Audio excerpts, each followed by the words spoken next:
विषय में बोलने के लिए बुलाई हूँ अपनी चीफ गेस्ट रंजना मैम, और जो हमारी चीफ गेस्ट हैं, और वो अभी हमारे रंजना मैम जो हैं वो इंटरनेशनल योगा विशेषज्ञ हैं, जिला प्रभारी महिला पतंजलि योग समिति श्री गंगानगर नगर राजस्थान की हैं, founder of Vinyasa yoga studio expert. और इनके लिए सब लोग एक बार हम लोग क्लैप कर लेते हैं सब लोग आपके लिए मेरी तरफ से। जो हमारी है वो हम सबके लिए बहुत ही प्रेरणादायी है कि इस एज में भी इतनी व्यस्त लाइफ होते हुए भी वो हर चीज में इन्वॉल्व रखती है अपने आप को। और सबसे बड़ी बात कि जितने भी लोग इनसे जुड़े हुए हैं सबको इतने अच्छे से स्नेह और इनका धैर्य, इनका सहनशीलता, इनकी हर एक चीज को मतलब देख के ऐसा लगता है कि इनके हर गुण मैं अपने अंदर कैसे ऑब्जर्व कर लूं। और आप आइडियल रहेंगी आगे भी। मैं भी चाहूंगी कि आपके एज में आके बस आप ही के जैसा बनूं। मीनाक्षी जी मेरी एज मत बताओ। आपकी एज में आके क्या मतलब, मैं तो आपसे छोटी हूँ।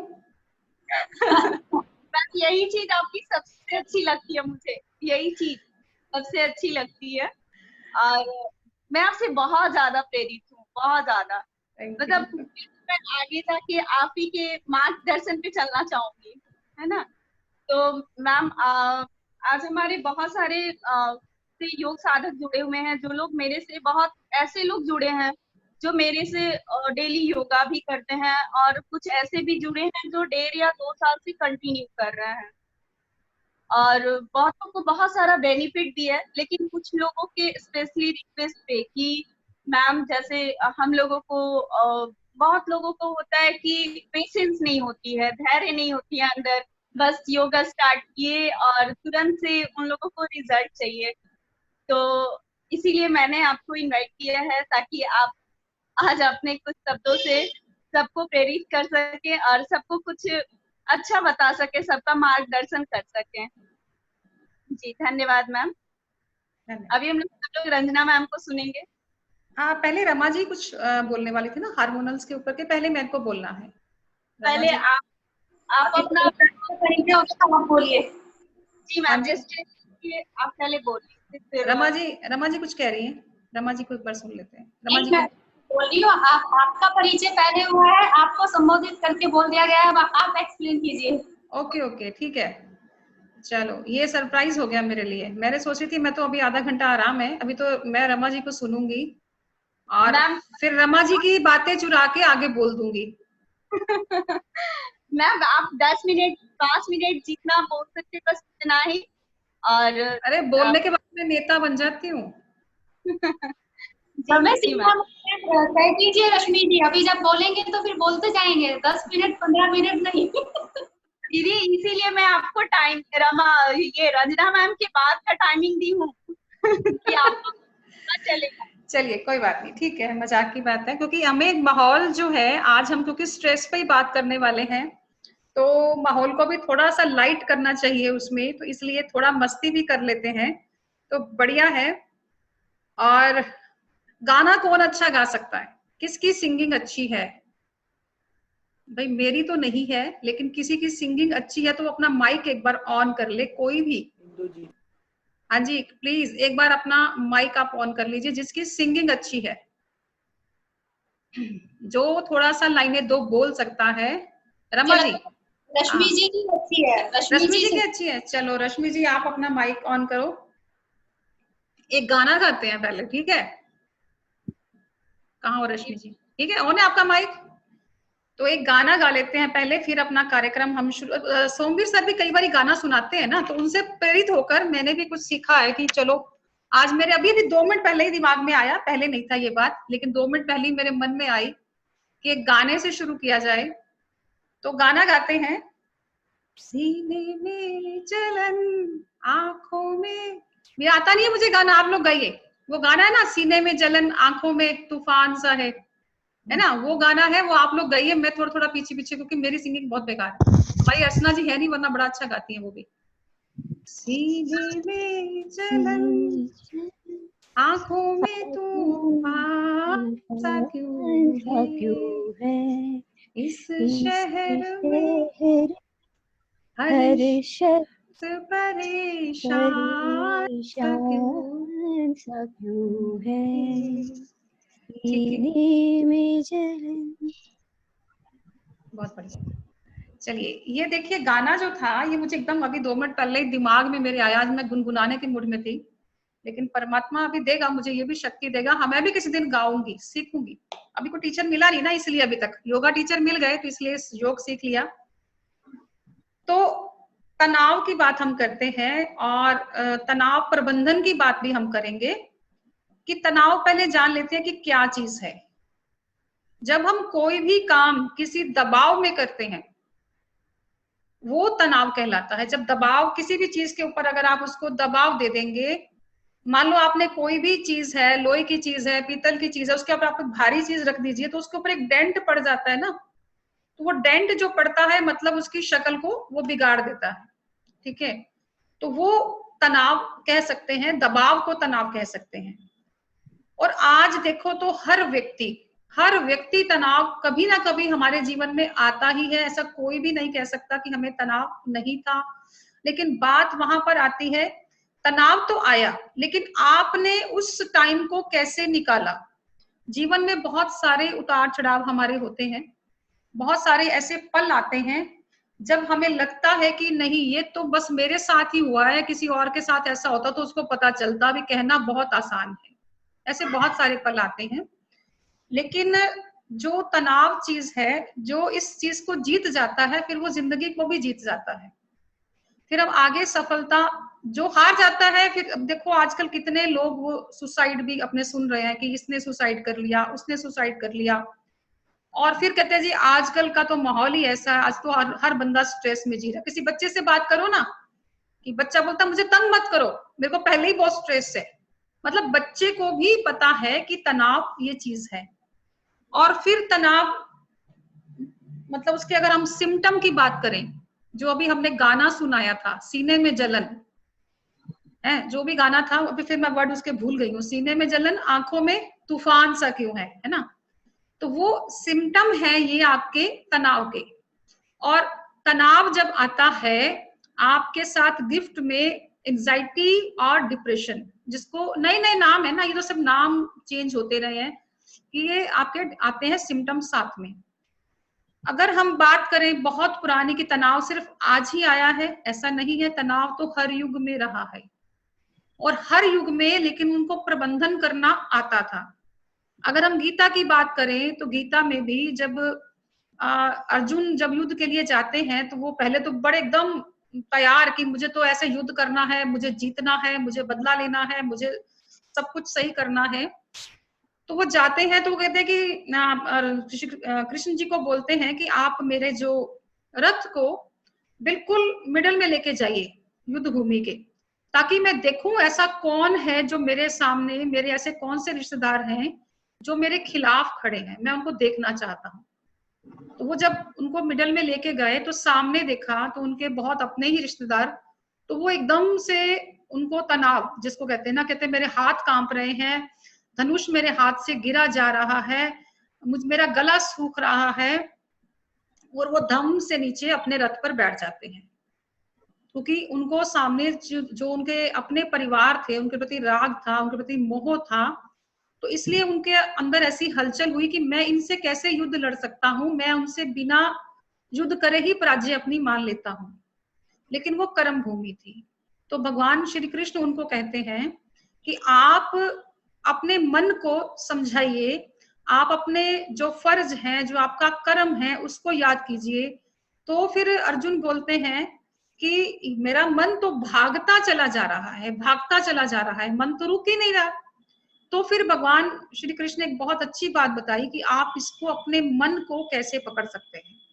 उन्होंने बताया कि अभ्यास और वैराग्य के द्वारा आप इसको मन को पकड़ सकते हैं और आपको अपने कर्म क्षेत्र में रहना है।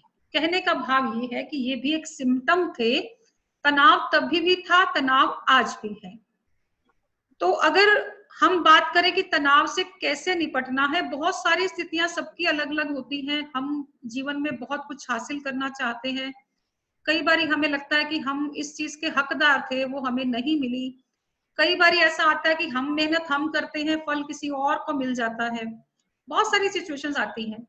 कई बार लगता है कि हमने तो इतना काम किया और इतना मेरा अच्छा पेपर हुआ, रिजल्ट भी अच्छा नहीं आया था, मैं फेल हो गया या मेरे नंबर कम आए। और कई बच्चे तो आजकल तो ये सुन रहे हैं कि नंबर कम आने के लिए सुसाइड तक कर लेते हैं। और फिर सबको रास्ता भी दिखता है कि आजकल तो ये भी हो गया ना कि तनाव है, चलो मेडिटेशन करो, आप तनाव से मुक्ति पा लेंगे। मेडिटेशन की क्लासेस ज्वाइन कर लो, योग क्लासेस ज्वाइन कर लो। हमें इतना ही पता है कि योग क्लासेस ज्वाइन कर लो, आप मेडिटेशन ज्वाइन कर लो, लेकिन उसका भी जो हम धैर्य के साथ धीरे धीरे मन को पकड़ना सीखते हैं, ये सब रास्ते हैं मन को पकड़ना सीखने के लिए। योग एक जरिया बनता है मन को पकड़ने के लिए, सीखने के लिए। जो मन को 11वीं इंद्री बोला गया है, जैसे 5 हमारी ज्ञानेंद्रियां हैं, 5 हमारी कर्म इंद्रियां हैं, तो जो मन है वो 11वीं, जो आध्यात्मिक इंद्री बोलते हैं इसको, क्योंकि सबसे बड़ी चीज तो यही है। इसको अगर हमने पकड़ लिया तो फिर हमने सारा कुछ पकड़ लिया, क्योंकि ये जो इंद्री है ये दोगली है, इधर भी काम करती है और उधर भी काम करती है। इंद्रियों के साथ भी, ये ज्ञानेंद्रियों के साथ भी काम करेगी और ये कर्म इंद्रियों के साथ भी इसका काम होता है। आप अभी यहाँ पर बैठे बैठे फॉरेन में, लंदन में एक सीन है, आप लंदन में एक झरना है, वहां पर आप पहुंच गए, अभी पहुंच गए सब वहीं पे। और अगर मैं कहूं जी आपके सामने बहुत ही मतलब स्वादिष्ट मीठे मीठे रसगुल्ले आपके सामने आ गए, मीठा मीठा आ गया, तो जो भी मन हमारा इतना ज्यादा तेज भागता है, मन हम इसको समझाते हैं, और समझाने का काम कौन करता है? मन को बुद्धि करती है। मन और बुद्धि कई बार एक हो जाते हैं, कई बार ये अलग अलग होते हैं, अलग अलग सिचुएशन के हिसाब से होते हैं। हमें केवल इनको पकड़ना सीखना है। जैसे कोई बच्चा शरारती होता है ना, उसको हमको मतलब पकड़ना, या तो हम कहते कि ये शरारती है, ये तो मानता ही नहीं है, ये तो मेरी बात सुनता ही नहीं है, तो उसको उसके हाल पर छोड़ दो। तो अगर बच्चा जिद्दी है, शरारती है, आप उसको उसके हाल पर छोड़ देंगे तो क्या उसका अच्छा करियर बन जाएगा? वो तो करेगा शरारती, मुझे तो कुएं में कूदना, देखना इसमें क्या है, तो आप कूदने दोगे क्या उसको? नहीं कूदने दोगे, क्योंकि वो आपका अपना है। आपको उसके नुकसान पता है, आगे क्या नुकसान उसके होने वाले हैं। और ये जो मन को है ना, मन को पकड़ना भी, जितना शरारती बच्चे को पकड़ना थोड़ा सा मुश्किल, थोड़ा सा आसान होता है, मन को भी ऐसे ही थोड़ा सा मुश्किल, थोड़ा सा आसान होता है पकड़ना। तो उसमें गीता में भी बताया कि आपको जो तनाव ना हो उसके लिए क्या करना चाहिए। आपको उन्होंने स्वाभाविक कर्म की बात की कि जो आपका स्वभाव है वैसा आप कर्म कीजिए। जो आपका, जैसे अभी आपने पिछले दिनों वो 3 इडियट फिल्म आई थी, वो भी देखा था।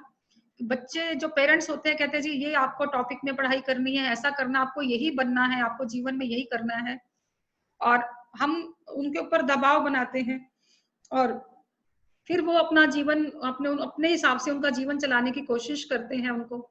लेकिन कहीं ना कहीं फिर हम बच्चों को तनाव भी दे रहे हैं। या तो बच्चे का अगर इंटरेस्ट होगा तो वो बहुत अच्छा कर जाएगा। अभी किसी ने बहुत अच्छा उसका कहते जी, तो देखो आप तो 3 इडियट फिल्म थी, अब देखो दंगल फिल्म को देख लो, कैसे उसके बाप ने उसको जबरदस्ती बना तो दिया, उसको स्टार बना तो दिया। तो ये अलग अलग उदाहरण है। उसके जो बच्चे थे उनके ऑलरेडी अंदर वो गुण होंगे, क्योंकि वो पिता पहलवान था, तो पिता ने वो पहले से उसमें उसी फील्ड में था, तो जो उसमें अंदर वो जीन्स आए थे उस बच्चों में, तो वो ऑलरेडी थे, वो डेवलप हुए उनमें, तो वो बन के तब वो जाके उनका वो अपने करियर में सफलता उन्होंने हासिल की। अगर आपके बच्चे में वो है ही नहीं, मान लो आप भी एक इंजीनियर हो और बच्चे में वो, लेकिन वो आए ही नहीं, हो सकता है दादा के जीन्स आए उसके अंदर या किसी के भी आए, तो उसके अंदर वो है ही नहीं, तो वो कैसे उसमें सफलता प्राप्त करेगा? फिर हम आज बड़ी वो दौड़ में रहते हैं ना कि ये हो, वो हो, ऐसे हो, हमें तो हर एक के सामने शर्म भी आती है। अगर हम असफलता को प्राप्त कर लिए तो ये शर्म का बड़ा विषय है। एक बार आप अपने आप को ऐसे देखो कि मुझे कोई फर्क नहीं पड़ता। एक चीज, सामने वाला मुझे अच्छा कहे या बुरा कहे, तो सामने वाला कौन होता है आपको जज करने वाला? अभी पिछले दिनों मैंने एक देखा था, अभी मेरे दिमाग में आया कि अमिताभ बच्चन जिन्होंने अभी कोविड का इलाज करवाया किसी हॉस्पिटल में, तो उन्होंने हॉस्पिटल के बड़ी गुणगान चर्चा की उन्होंने कि डॉक्टर्स बहुत अच्छे हैं, ये है वो है। तो एक लेडी ने कमेंट कर दिया उनके ऊपर कि आज से मेरी नजरों से आप गिर गए भी, क्योंकि आपने हॉस्पिटल वालों का इतना गुणगान किया है, क्योंकि उसमें तो बाकी मरीज तो मर रहे हैं, बाकियों को तो अच्छी सुविधा नहीं मिल रही है वहां पर उसी हॉस्पिटल में, और आपको अच्छी सुविधा मिली है और आपने पैसा लेकर उनका गुणगान किया है, तो आज आप मेरी नजरों से गिर गए। तो अमिताभ बच्चन ने उनको वापस, हालांकि मैं ये फिल्म स्टार, मैंने कभी मूवी नहीं देखती हूँ, मैं कभी टीवी नहीं देखती हूँ, 100% मैं टीवी, मेरे कमरे में टीवी है ही नहीं। ये जो टीवी आप पीछे देख रहे हैं ना, तो ये योगा रूम है मेरा, ये मेरा स्टूडियो है, तो यहाँ पर सिर्फ योग के ही वो मैं पेन ड्राइव लगाती हूँ तो वो चलाती हूँ, यहाँ पर कोई कनेक्शन नहीं है किसी भी उस चीज का। तो लेकिन मैं इतना जानती हूँ कि अमिताभ पुराने थोड़ा उनको जानती हूँ इसलिए। तो उन्होंने लिखा कि ठीक है, कि कहते मैंने पैसा लेके नहीं किया, लेकिन उन्होंने ये लिखा कि आपकी जजमेंट से मुझे फर्क नहीं पड़ता कि आप कौन होती है मुझे जज करने वाली। तो देखिए कि एक, चाहे वो जो एक स्टार है उसकी बड़ी आलोचना भी हो रही है कि उन्होंने कोविड का इतना वो किया, मैं उस आलोचना में नहीं जा रही हूँ, मुझे उनसे कोई वो चीज नहीं है, लेकिन उन्होंने जो कमेंट दिया तो वो उनकी बताता है कि उनकी बुद्धि कितनी विशाल है। वो अगर इतने ही लोग उनको ऐसे नेगेटिव कमेंट्स देंगे तो उनको फर्क नहीं पड़ता है। जब हम ये मान लेते हैं कि हमें फर्क पड़ता ही नहीं है, हमें फलाना कहेगा कि ये काम तुमने नहीं किया या ऐसे काम करना था, तो फर्क नहीं पड़ता है। दूसरा, हम कोई भी काम करते हैं, हम उसको फल की इच्छा के साथ जब करते हैं, जब हमने खाना बनाया, हमने कहा ये खाना तो ये स्वादिष्ट बनेगा, और बाई चांस वो नहीं बनता है स्वादिष्ट, आपने पूरा जोर लगाया, कुछ कमी रह गई, तो फिर आपको लगता है, दुख होता है उस चीज का कि हमें तो बड़ी मेहनत की थी, लेकिन आपने उसकी इच्छा की, आपने फल की इच्छा की, तो आपका जो गीता में फिर या अष्टांग योग में भी जो आता है नियम, जो ईश्वर प्रणिधान का दिया हुआ है कि आप जो भी कर्म करें सब कुछ ईश्वर के चरणों में समर्पित कर दें, और जो भी कर्म है बिना उसके फल की इच्छा किए। और अगर आपके मन में कोई तनाव है, कोई समस्या है, समस्या जीवन में रोज होती है, समस्या तो ये भी है कि आज सब्जी क्या बनाएं, ये भी एक समस्या हो जाती है, आज सब्जी क्या बनाएं, आज कपड़े कौन से पहने, आज मेरा तो ईयरिंग टूट गया, मैंने पहना था, आज ऐसी समस्याएं तो बहुत सारी है, पैदा हम करते हैं। और कईयों को आदत भी होती है कि बस मेरे को तो बिना समस्या के चलना ही नहीं है, एकदम नहीं चलना है, कि मेरा कोई भी काम है, अरे ये ऐसे कैसे हो गया, अरे ये क्यों हो गया, आज दूध वाला लेट आया है, मैं वेट कर रही हूँ, आज मेरी काम वाली नहीं आई है, तो बहुत सारी समस्याएं हैं। तो उसमें एक बार मैं म्यूट कर देती हूँ, ठीक है। तो सब कुछ आप ईश्वर प्राणिधान कीजिए, जो कुछ भी आपके मन में है, जो भी आपके मन में चिंता है, तनाव है, एक बार आप मंदिर में बैठिए, अपनी समस्या को कागज पर लिख दीजिए, या अपने मन में उसको बोलना जरूर है, बोल के आप परमात्मा के चरणों में समर्पित कर दीजिए, ठीक है। और कई बार क्या होता है कि हम बहुत दुनिया के सामने अच्छा बनने का प्रयास करते हैं, ये भी एक बड़ा कारण हो जाता है तनाव का।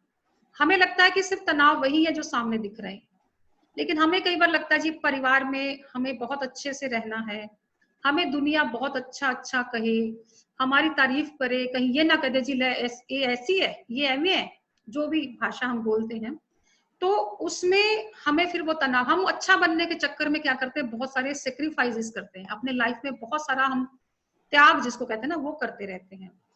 तो जब वो त्याग उस समय तो हम कर लेते हैं, लेकिन बाद में फिर हमारे मन में आता है कि इसके लिए मैंने इतना किया और इसने बदले में मेरे साथ ये किया, क्यों, हमने फिर फल की इच्छा वहां पर की। फिर वही बात आती है कि ईश्वर प्राणिधान, आपने कर्म किया, या तो आपने उसके लिए जब आपने किया था, कोई कर्म किया था आपने उसके लिए, किसी के लिए कुछ सेक्रीफाइस किया था, मान लो आपकी बहू ने मार्केट जाना था और आपको घर में आपने उसके लिए खाना एक दिन बना दिया उसके बदले में, और जब आपका टाइम आया तो बहू ने आपको कोऑपरेट नहीं किया, बहू ने फिर आपको कहा भी नहीं मेरा टाइम है, मुझे तो आज फिर बाजार जाना है, तो आपके मन में आता है ना कि उसको तो देखो मैंने जब इसका था तो मैंने इतना काम किया, आज इसकी मेरी बारी आई तो आज इसने किया ही नहीं। तो जब आपने वो काम किया था तब आपका मन खुद उस वक्त इस बात के लिए तैयार था, आप अपने सेटिस्फेक्शन के लिए, हम कोई भी किसी की मदद करते हैं, आज अगर मैं यहाँ पर बैठी हूँ, इस वेबिनार में बैठी हूँ, तो ये मैं अपनी खुशी के लिए बैठी हूँ कि मुझे अच्छा लग रहा है आप सबसे बात करना। कल को मैं बोलूं जी मेरे को रश्मि ने बुलाया और मैं तो आ गई और आज मैं रश्मि को बुला रही हूँ, आज रश्मि बाई चांस उसके पास टाइम नहीं है, उस दिन उसको बिजी है, तो मैं कौन जी लो देखो रश्मि को मैंने तो मिनट में हाँ कर दी थी और ये तो आई नहीं कार्यक्रम में मेरे। तो ऐसा जब हम भाव लेके आते हैं मन में कि ये जो है कि मैंने किया, ये रोज थोड़े तोड़ने चालू कर देगा ये बीच में अपना माइक मत ऑन कीजिए, इससे थोड़ा सा डाइवर्ट होता है। तो उसमें फिर ये आपका तनाव बढ़ाने का काम करते हैं। अब देखिए जब तनाव हमारे भीतर आता है, अगर हमें पता हो कि ये चीज हमें नुकसान कर रही है, तो क्या हम उसको लेके आएंगे उस चीज को? अब हमें क्या है कि मान लो आपको पता हो कि जो तनाव आप ले रहे हैं उससे आपके शरीर को कितना नुकसान हो रहा है। अभी हार्मोन्स के बारे में रमा जी आपको बताएंगे, क्योंकि सारा कुछ ये एक दूसरे से कनेक्टेड है। हाँ, तनाव लेंगे तो वो डिस्टर्ब हार्मोन्स हमारे होंगे ही होंगे। आजकल नई डिजीज जो डॉक्टर का नाम ले रहे हैं साइकोसोमेटिक डिजीज, जिसका नाम डॉक्टर्स ने दिया है इसको साइकोसोमेटिक डिजीज। और ये क्या है? मनोकायिक रोग जो है, पहले हमारे मन में हम कुछ सोचते हैं, मन सोचता है और मन उसको बुद्धि को बताता है, फिर शरीर हमारा वैसे रिएक्ट करता है कि शरीर ने फिर वैसा ही रिएक्ट करना शुरू कर देता है। और उससे क्या होता है कि उससे जो मनोकायिक रोग पैदा होते हैं। अब ये डायबिटीज जो हो रही है सबको, ये मनोकायिक रोग है, थायराइड है, मनोकायिक रोग है, और ये सर्वाइकल की जो प्रॉब्लम है, माइग्रेन है, ये सब मनोकायिक रोग है। मोटापा है, मोटापा भी मनोकायिक रोग है।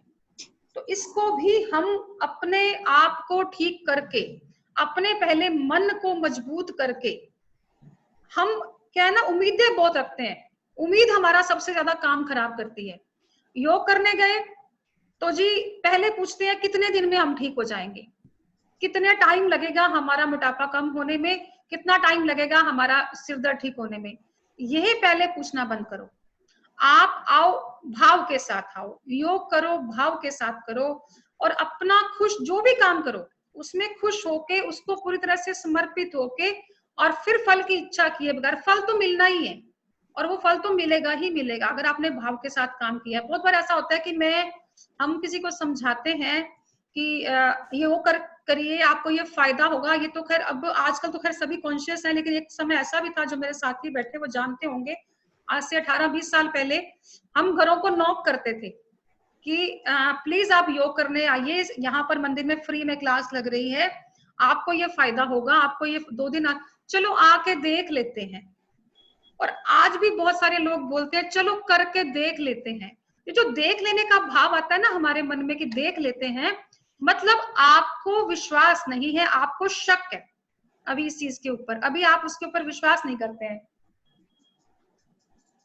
तो जहां पर विश्वास और श्रद्धा, तो कृष्ण जी ने क्या बताया था? अभ्यास और वैराग्य। और यही सूत्र कहाँ आता है? योग दर्शन में भी आता है। अभ्यास, दीर्घ काल निरंतर अभ्यास, और ये सत्कार सेवितों के बारे में बताया। मतलब श्रद्धा पूर्वक आपको वो जो कार्य करना है वो श्रद्धा पूर्वक करना है, आपको अपने मन से पूरे विश्वास के साथ। और पूरा, अब हम मंदिर में जाते हैं, मंदिर में परमात्मा के आगे जो भी मन की बात होती है हम बोलते हैं, तो वहां पर हमारा एक विश्वास होती है, श्रद्धा होती है, पता होता है कि वहां पर हम परमात्मा से ये बात कर रहे हैं। और बहुत बार हमारी बात जो है बहुत बार पूरी भी होती है, और बहुत बार हमें उसका फल कई बार नहीं भी मिलता है। अब जब फल नहीं मिलता है तो उसमें हम ये बोल देते हैं कि परमात्मा ने हमारा सुना नहीं। लेकिन जब हमारे बच्चे होते हैं, बच्चों को अपने अच्छे बुरे का ज्ञान नहीं होता है। हमें पता होता है कि बच्चों के, जब बच्चा छोटा होता है, कि हमें पता होता है कि बच्चे के लिए क्या अच्छा है, क्या बुरा है, उसके लिए क्या खाना अच्छा है। धीरे धीरे बच्चे को वो चीजें हम सिखाते हैं, उनके संस्कार हम वो लेके आते हैं, बच्चों में वो संस्कार डेवलप करते हैं। फिर वो बच्चों को पता चलता है कि ये चीजें हमारे लिए फायदेमंद है, ये अच्छा है। ऐसे ही हम तो बच्चे हैं, परमात्मा। गीतिका जी आप तो अपना बाइक ना बार बार वो कर रहे हैं अनम्यूट, मैं आपका बार बार वो कर रही हूँ म्यूट, एक बार आप थोड़ा सा इसको कर लीजिए, ठीक है। और उसमें हम भी तो बच्चे हैं ना उस परमात्मा के सामने, तो हमें थोड़ी पता है कि हमारे लिए क्या अच्छा है और क्या बुरा है। वो परमात्मा को पता है कि हमारे लिए क्या अच्छा है। कई बार ऐसी सिचुएशन आती है कि हमें लगता है कि जी ये काम तो हमारा होना ही चाहिए था, पता नहीं क्यों नहीं हुआ, और इसमें कोई, लेकिन बाद में हमें समझ में आ जाता है कि ये काम उस वक्त अगर हमारा हो जाता तो हमें इसका ये नुकसान होता, लेकिन ये समझ हमें थोड़ा टाइम बाद आती है। ऐसा सबके साथ लगभग घटित हुआ होगा कि कोई ना कोई ऐसा इंसिडेंट होता है हमारी लाइफ में, अगर मैं ये कर लिया होता ना तो अच्छा हुआ मेरा ये नहीं हुआ, बोलते ना अच्छा हुआ मैंने ये नहीं किया, ये कर लिया तो अच्छा हुआ मैं इस फील्ड में आ गई, अच्छा हुआ मैंने ये कर लिया। तो उस वक्त, क्योंकि उस वक्त आप तो तैयार थे वो काम करने के लिए, लेकिन परमात्मा को पता था कि आपके लिए ये रास्ता सही नहीं है, ये रास्ता ठीक है। तो जो कुछ भी करना, हाथ से अगर आपके गिलास भी टूट जाए, कितना बड़ा आपसे नुकसान भी हो जाए, एक शब्द मुंह में लगा लो, मेरे मुंह से निकलता है तो मुझे वो अच्छा लगता है, मैं इसलिए वो सबको बोलती हूँ बोलने के लिए, एक शब्द मुंह में जरूर बोला करो, जो परमात्मा करता है अच्छा ही करता है, कितना बड़ा नुकसान हो जाए, कुछ भी हो जाए। हाँ, ऐसा होता है कि कई बार ऐसी दुर्घटनाएं हमारे जीवन में आती हैं जब हमारा कोई अपना हमसे बिछुड़ जाता है, सबकी लाइफ में कोई ना कोई हादसा होता है, लेकिन वो हमारे कर्मों का जो फल होता है। परमात्मा ने कहा है कि भाग्य परमात्मा नहीं लिखता है किसी का, हम कहते हैं ना परमात्मा ने भाग्य लिखा है, परमात्मा ने ये कहा, परमात्मा ने आपको कर्म दिए हैं, आपके कर्मों के अनुसार फिर वो भाग्य लिखता है, कर्मों का फल देने के लिए वो परमात्मा कहता है कि कर्मों का जो फल होगा वो आपको भुगतना ही पड़ेगा। मेरे कर्मों का फल मुझे भुगतना पड़ेगा, रमा जी के कर्मों का फल उनको भुगतना पड़ेगा, मीनाक्षी के कर्मों का फल उसको भुगतना पड़ेगा। अगर मैं उसके बीच में इंटरफेयर करूंगा तो मुझे फिर सबके बीच में इंटरफेयर करना पड़ेगा। इतनी दुनिया है तो परमात्मा की इतनी बड़ी ड्यूटी थोड़ी हो सकती है कि वो सबके ही कर्मों को वो आपके माफ करता जाएगा और सबके कर्मों के फल वो चेंज कर देगा। तो ये अब पता कैसे चले कि आप तनाव में हैं? कई बार हमें पता ही नहीं चलता कि हम तनाव में जीवन जी रहे हैं, और हम समझते हैं कि हम तो एकदम फिट हैं, योग कर रहे हैं और हम तो बहुत पॉजिटिव हैं और हमें तो तनाव है ही नहीं, दूर दूर तक नहीं है, हम तो बिल्कुल हर चीज को पॉजिटिव लेते हैं और यही शब्द बोलते हैं जी परमात्मा जो करता है अच्छा ही करता है, लेकिन वो भाव के साथ नहीं बोलते हैं। परमात्मा जो करता है अच्छा ही करता है, मन में ऊपर मुंह से तो बोला लेकिन मन में भाव हम लेके नहीं आए उस चीज का, तो भाव साथ में रखना है। और पता कैसे चले, देखिए जब आप कुछ भी खा रहे हैं, जब आप कुछ भी एक्टिविटी कर रहे हैं, आप कोई भी काम कर रहे हैं, आप 100% वहां पर अगर नहीं हो तो आप तनाव में हो। आप कोई किताब पढ़ रहे हैं, बीच बीच में आपका ध्यान जो है, आपकी एनर्जी जो है इधर उधर जा रही है, तो आप तनाव में हो। आप बिना सोचे समझे खाना खा रहे हैं, आपको उसका स्वाद नहीं आ रहा है खाने का, आपको लगता है कि बस ये टाइम हो गया फटाफट, मेरा 12 बज गया तो मुझे ये खाना है, 2 बज गया मुझे ये करना है। जब आप एक मशीन की तरह बन जाते हो तो आप तनाव में हो। तो कुछ सिम्टम से अपने आप को पहचानिए, अपने पहले एक बार बैठ के दिन में कम से कम आपको, जैसे सौम्य सर बोलते हैं ना कि स्वाध्याय करके सोइए। ठीक है, किताब पढ़ने के लिए वो जरूर बोलते हैं कि स्वाध्याय का मतलब उनका भी वही होता है, स्वाध्याय चाहे आप किताब की करें, चाहे आप अपने आप का खुद का स्वाध्याय भी करें। 2 मिनट के लिए दिन में, योग प्राणायाम के लिए हमें 1-1.5 घंटा देना है, लेकिन 2 मिनट के लिए आंखें बंद करके एक बार सोच लिया करें कि मैं कहाँ पे हूँ, मुझे तनाव, मतलब मेरे अंदर तनाव है कि नहीं है, और क्या मैं दुखी हूँ तो क्यों हूँ, क्या फर्क पड़ता है अगर मेरे को ये चीज नहीं मिलेगी, या क्या हो जाएगा, ऐसा क्या होगा। कोई भी अगर नुकसान हो जाता है लाइफ में तो वो समय, क्योंकि परिवर्तनशील है, जो स्थिति आपकी आज है वो कल रहेगी ही नहीं, दिन है तो रात है, रात है तो दिन होना ही है, स्थितियां बदलनी ही है, और स्थितियां जैसे जैसे बदलेंगी आपकी प्राथमिकताएं बदल जाएंगी।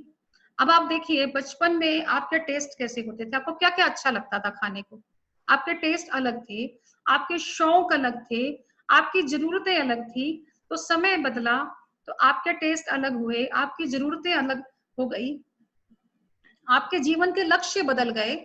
हर समय हमारा जो जीवन जब चलता रहता है, हमारे अंदर जो बदलाव आते रहते हैं, हार्मोन्स हमारे बदलते रहते हैं, तो ये बदलाव होता रहता है। लेकिन इनका जो नुकसान होता है ना,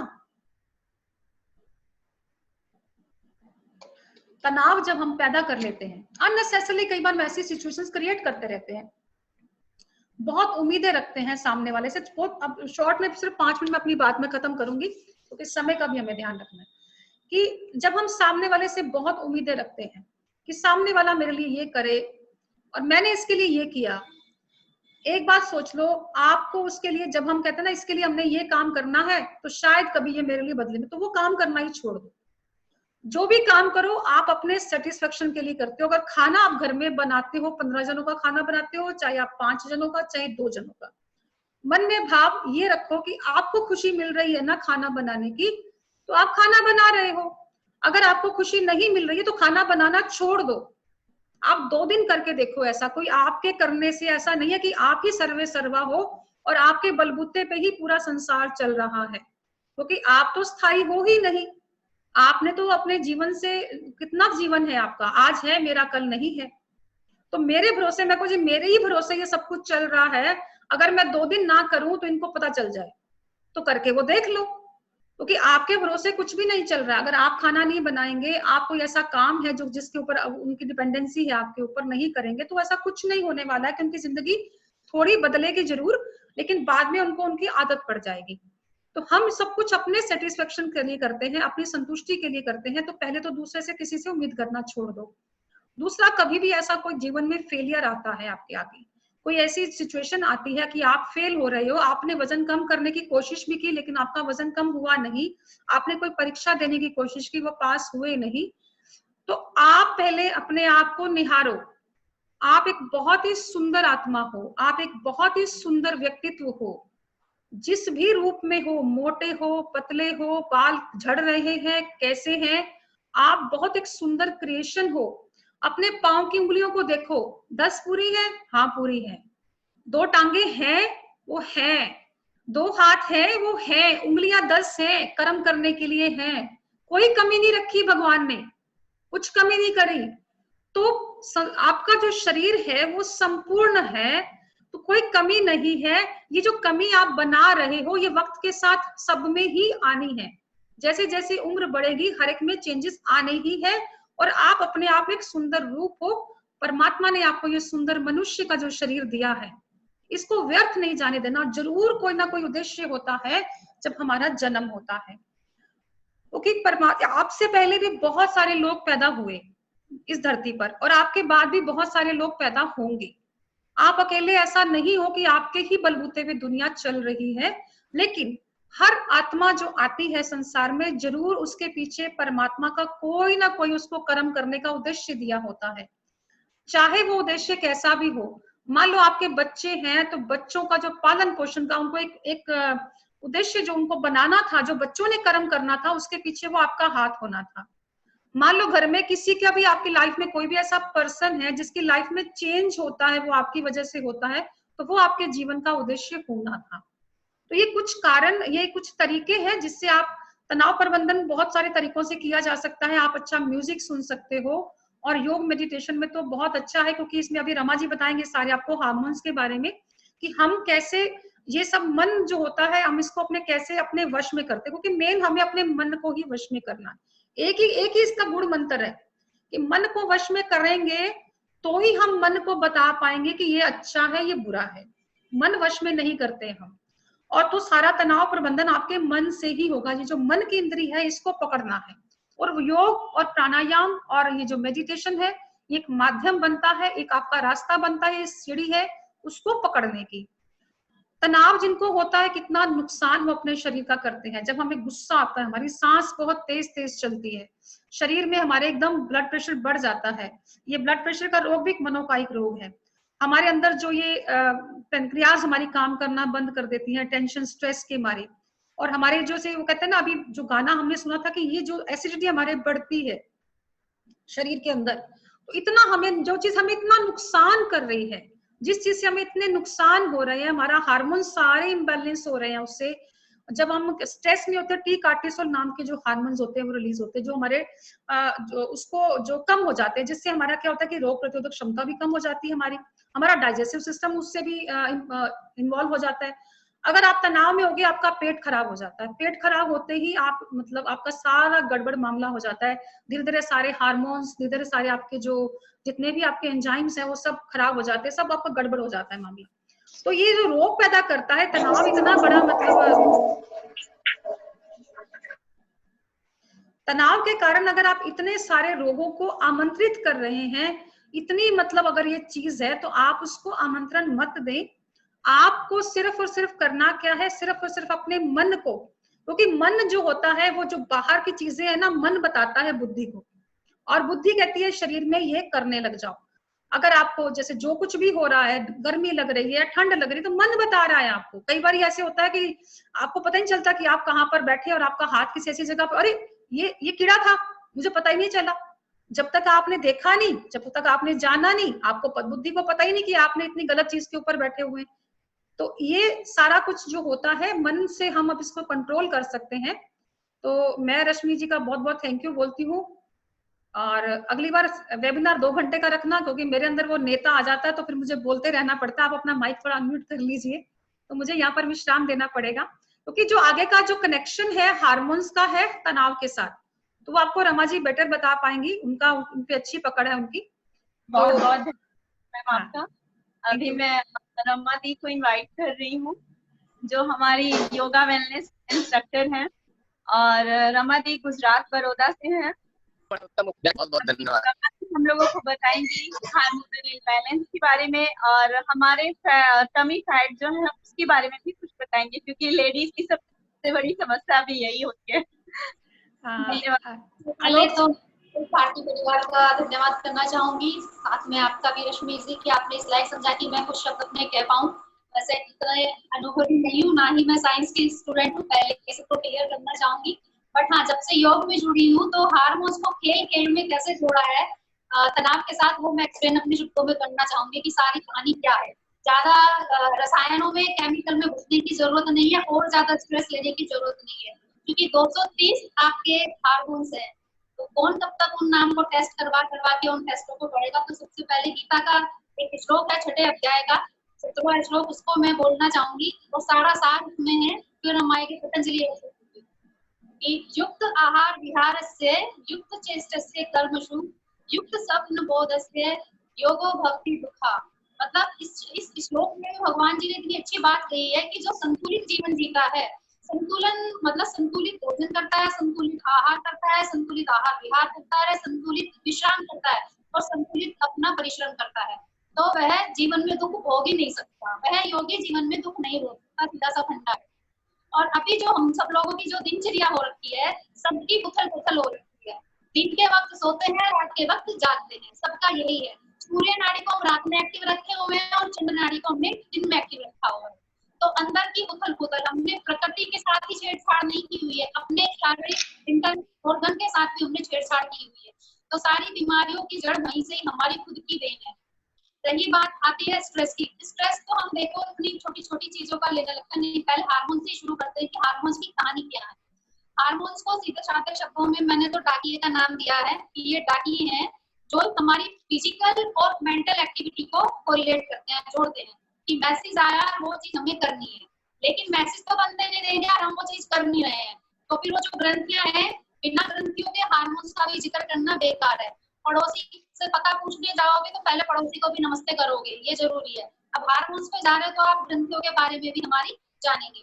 ग्रंथियां सभी जानते हैं कि पीयूष ग्रंथि है, पिट्यूटरी हमारी पीनियल ग्लैंड से है, या हाइपोथैलेमस से। यहाँ आते हैं तो थायराइड, सब कहने लगता है कि थायराइड हो गया है। थायराइड तो हमारे पास पहले से ही है। थायराइड से एक केमिकल निकलता है, उसका कम या ज्यादा वो हमारे ऊपर रोग का कारण बनता है। फिर हमारा हेलो, सॉरी मैम, हेलो हम देखते हैं हेलो हमारे शरीर में हेलो। और दूसरी बात मैं एक्सप्लेन करती हूँ कि सारे हार्मोन्स प्रोटीन होते हैं। जिसने भी साइंस पढ़ी होगी तो वो जानते होंगे प्रोटीन से सेल्स बनती है, और ये पूरे शरीर का गठन हमारे सेल्स से हो रखा है, और सेल्स से हमारे शरीर की रचना होती है। ठीक है, अब आती है मैसेंजर की बात। मैम प्लीज थोड़ा सा स्लोली बताइए, क्योंकि समझ में नहीं आ पा रहा है। जाता है मेरे से, जैनियों की भी बहुत तेज हो रही है। चलिए मैं कोशिश करती हूँ फिर भी स्लो बोलने की। कि जैसे स्कूल में क्लास में टीचर होता है, और टीचर अगर ना हो तो उसके एब्सेंट में एक मॉनिटर होता है, तो उसी तरीके से हमारी बॉडी में भी मॉनिटर का काम हमारी पिट्यूटरी ग्लैंड करती है।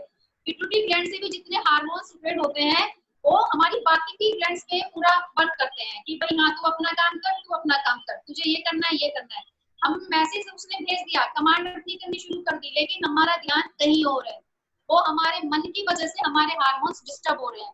मन कहाँ कहाँ डिस्टर्ब, ये मतलब स्ट्रेस आना केवल वहीं तक सीमित नहीं है कि आपके पास धन की कमी है या कोई व्यक्ति चला गया इस वजह से हो रहा है, या आपको नौकरी नहीं मिल रही है, या पैसा कम है, या आज खाने में ये नहीं बना है। दुख के कारण हम स्वयं पाल लेते हैं।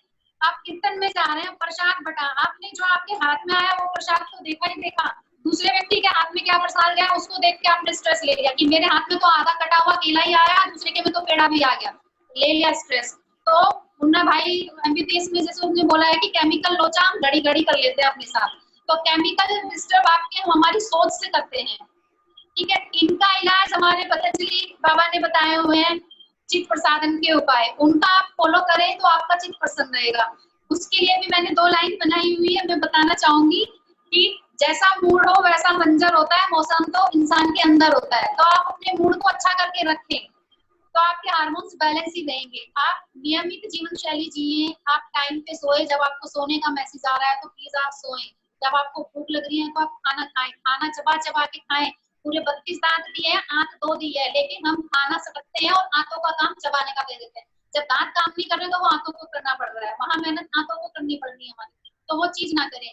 ज्यादा चबाने के लिए क्यों बोला है, क्योंकि कुछ हार्मोन्स हमारी लार में भी बनते हैं और वो उसमें एंजाइम्स होते हैं, और एंजाइम्स क्या काम करते हैं, कीटाणुओं को खत्म करने का काम करते हैं। तो कोई भी चीज आप खा रहे हैं, आपने जानवरों को देखा होगा, कुत्ते को देखा होगा, वो अपना जख्म अपनी लार से ही ठीक कर लेता है। गाय भैंस है वो हमेशा अपना च्यू करती है, अच्छे से चबाती रहती है, और हम खाना मोस्टली गटक लेते हैं। ठीक है, 2 बार दांत मारा और गटक लिया, ऐसा नहीं करना। आपको कुछ भी आप खा रहे हैं अच्छे से आपको च्यू करके खाना है। जो हार्मोन जो हमारी जीवा पे बन रहे हैं, लार पे बन रहे हैं, वो अच्छे से उसमें मिक्स हो तो वो प्रॉपर जाए, कोई रुकावट ना हो। फिर देखो, फिर दूसरी चीज और बताना चाहती हूँ कि हार्मोन्स डिस्टर्ब हुए तो ग्रंथियों में हार्मोन्स बनते हैं। जब वहाँ हार्मोन्स कम या ज्यादा बनते हैं तो वो नाड़ियों में गुच्छे बन जाते हैं, वो गांठें बनने लगती है। मेरी मदर इन लोग को कैंसर हुआ था, गंगाराम हॉस्पिटल के बड़े डॉक्टर्स ने ये बोला था कि मतलब बीमारियों के नाम तो हमने ही दे दिए, बेसिकली ये सब हार्मोन्स की कहानी है। हार्मोन्स आपके डिस्टर्ब हो रहे हैं तो वो गांठों का रूप ले लेते हैं। अब वो गांठ जब बन गई तो वहां ना रक्त पहुंच पा रहा है ना ऑक्सीजन पहुंच पा रही है, तो हमें उनको कैसे बैलेंस करना है। आपकी नाड़ियां कब स्मूथली चलेगी, आप कोई पाइप पानी में चला रहे हैं, पाइप में पानी चला रहे हैं या कोई वाटर आप फ्लो कर रहे हैं, अगर बीच में रुकावट आ गई तो कैसे आगे पानी बढ़ेगा, नहीं बढ़ेगा। सेम कहानी हमारी नाड़ियों की है, अगर उसमें ब्लॉकेज आ गया तो आप कैसे वहां रक्त पहुंचाएं और कैसे हम वहां ऑक्सीजन पहुंचाएं, कैसे अपना प्राण पहुंचाएं।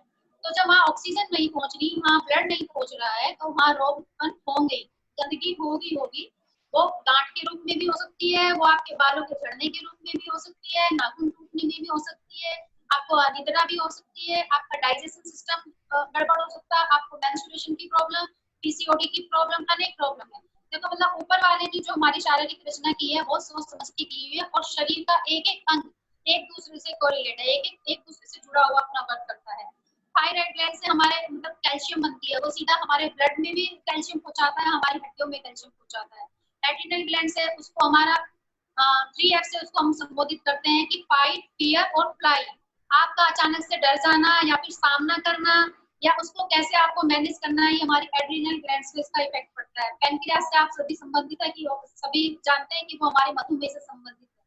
ठीक है, उसके बाद हमारी गोनाड्स ग्लैंड आती है, जिनसे हमारे जो पीयूष ग्रंथि से भी कोरिलेट है और हमारा गोनाड ग्रंथि से, जिससे ऑक्सीटोसिन जो हार्मोन्स बनता है। गर्भाशय का मुंह बड़ा करना, गर्भाशय का और दूध बनने का भी, कि माता का जो दूध बनना है बच्चे के डिलीवरी के टाइम पे या उससे पहले किसी को दूध नहीं बनता है, तब मतलब वो मैसेज का काम है, हमारे माइंड के थ्रू मैसेज हर ऑर्गन पर पहुंचाने का काम हमारे हार्मोन्स करते हैं। सीधा सा फंडा ये है। तो दूसरे शब्दों में बस यही कहना चाहूंगी कि आप अपने आप को प्रसन्न रखें, खुश रखें, दूसरों के साथ आप अपने आप को कंपेयर ना करें। आपको जो जिम्मेदारी मिली है, जिस पद के लिए आपको चुना गया है, चाहे आपको किसी बेटी है, बहू है, माँ है, देवरानी है, जेठानी है, अपने पद को किसी से कम ना समझे, उस पद को आप खुशी खुशी निभाएं। उसमें मतलब मन में कुंठा ना लाए कि ये काम मैं ही क्यों करूँ, या मैंने नहीं किया, या मैंने इसको गिफ्ट में ये दिया था, इसने बदले में मुझे ऐसा नहीं किया। और मैं कहती हूँ कि सब लोग जाते हैं स्वामी नारायण का मंदिर देखने, अक्षरधाम मंदिर देखने सब जाते हैं, वहां पे नचिकेता की कहानी भी दिखाई जाती है, सब देख के भी आते हैं, लेकिन फॉलो उसको कोई नहीं करता। उसमें उसने कितना बड़ा बलिदान दिया कि मेरे पिता जो दान कर रहे हैं वो ऐसी गायों का दान कर रहे हैं कि जो दूध भी नहीं दे सकती, ऐसी भूमि का दान कर रहे हैं कि जो उपजाऊ नहीं है। और हम लोग क्या करते हैं, हम अक्सर लोगों को वो गिफ्ट देने की कोशिश करते हैं जो हमारे पास तो एक्स्ट्रा है या हमारे लिए उपयोगी नहीं है। और उसमें भी सामने वाले का देख के कि इसका लेवल कैसा है और इसका लेवल कैसा है, कि काम वाले को क्या देना है और सामने वाले को क्या देना है। उपहारों का आदान प्रदान भी इस तरीके से करते हैं। तो स्ट्रेस हमारा अपना खुद का पाला हुआ है, चाहे वो बच्चे स्ट्रेस पालते हैं, बच्चे अपने एग्जाम की तैयारी करते हैं, तो एग्जाम की तैयारी से पहले वो रिजल्ट की चिंता करने लगते हैं, परसेंटेज की चिंता करने लगते हैं। तो बजाय उस पर अपनी एनर्जी वेस्ट करने के आप कंसंट्रेट अपनी पूरी तैयारी पर लगाएं, पूरी अपनी इंद्रियों को, जितनी भी आपकी ऊर्जा है आप एग्जाम की प्रिपरेशन पर लगाएं, ना कि परसेंटेज क्या रहेगी या मेरे फ्रेंड का क्या रहेगा और वो एग्जामिनर क्या पूछ लेगा। अपनी एनर्जी को वहां पर वेस्ट ना करें, अपना मन एक जगह स्थिर करें।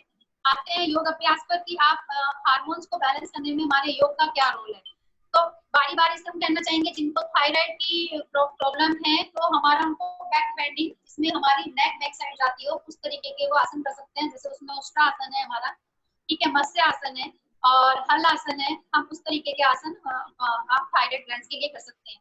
फिर हमारी जो पिट्यूटरी ग्लैंड और पीनियल ग्लैंड और हाइपोथैलेमस है, जिनको हमें सबसे ज्यादा एक्टिव रखना है, तो उसमें हमें क्या करना है कि हमारा ब्लड मस्तिष्क की तरफ आए, तो उसमें हमें आगे की ओर झुकने वाले आसन करने चाहिए। लेकिन उसमें आप देख लें कि आपकी कमर में दर्द ज्यादा है तो आप आगे झुकने वाले आसन।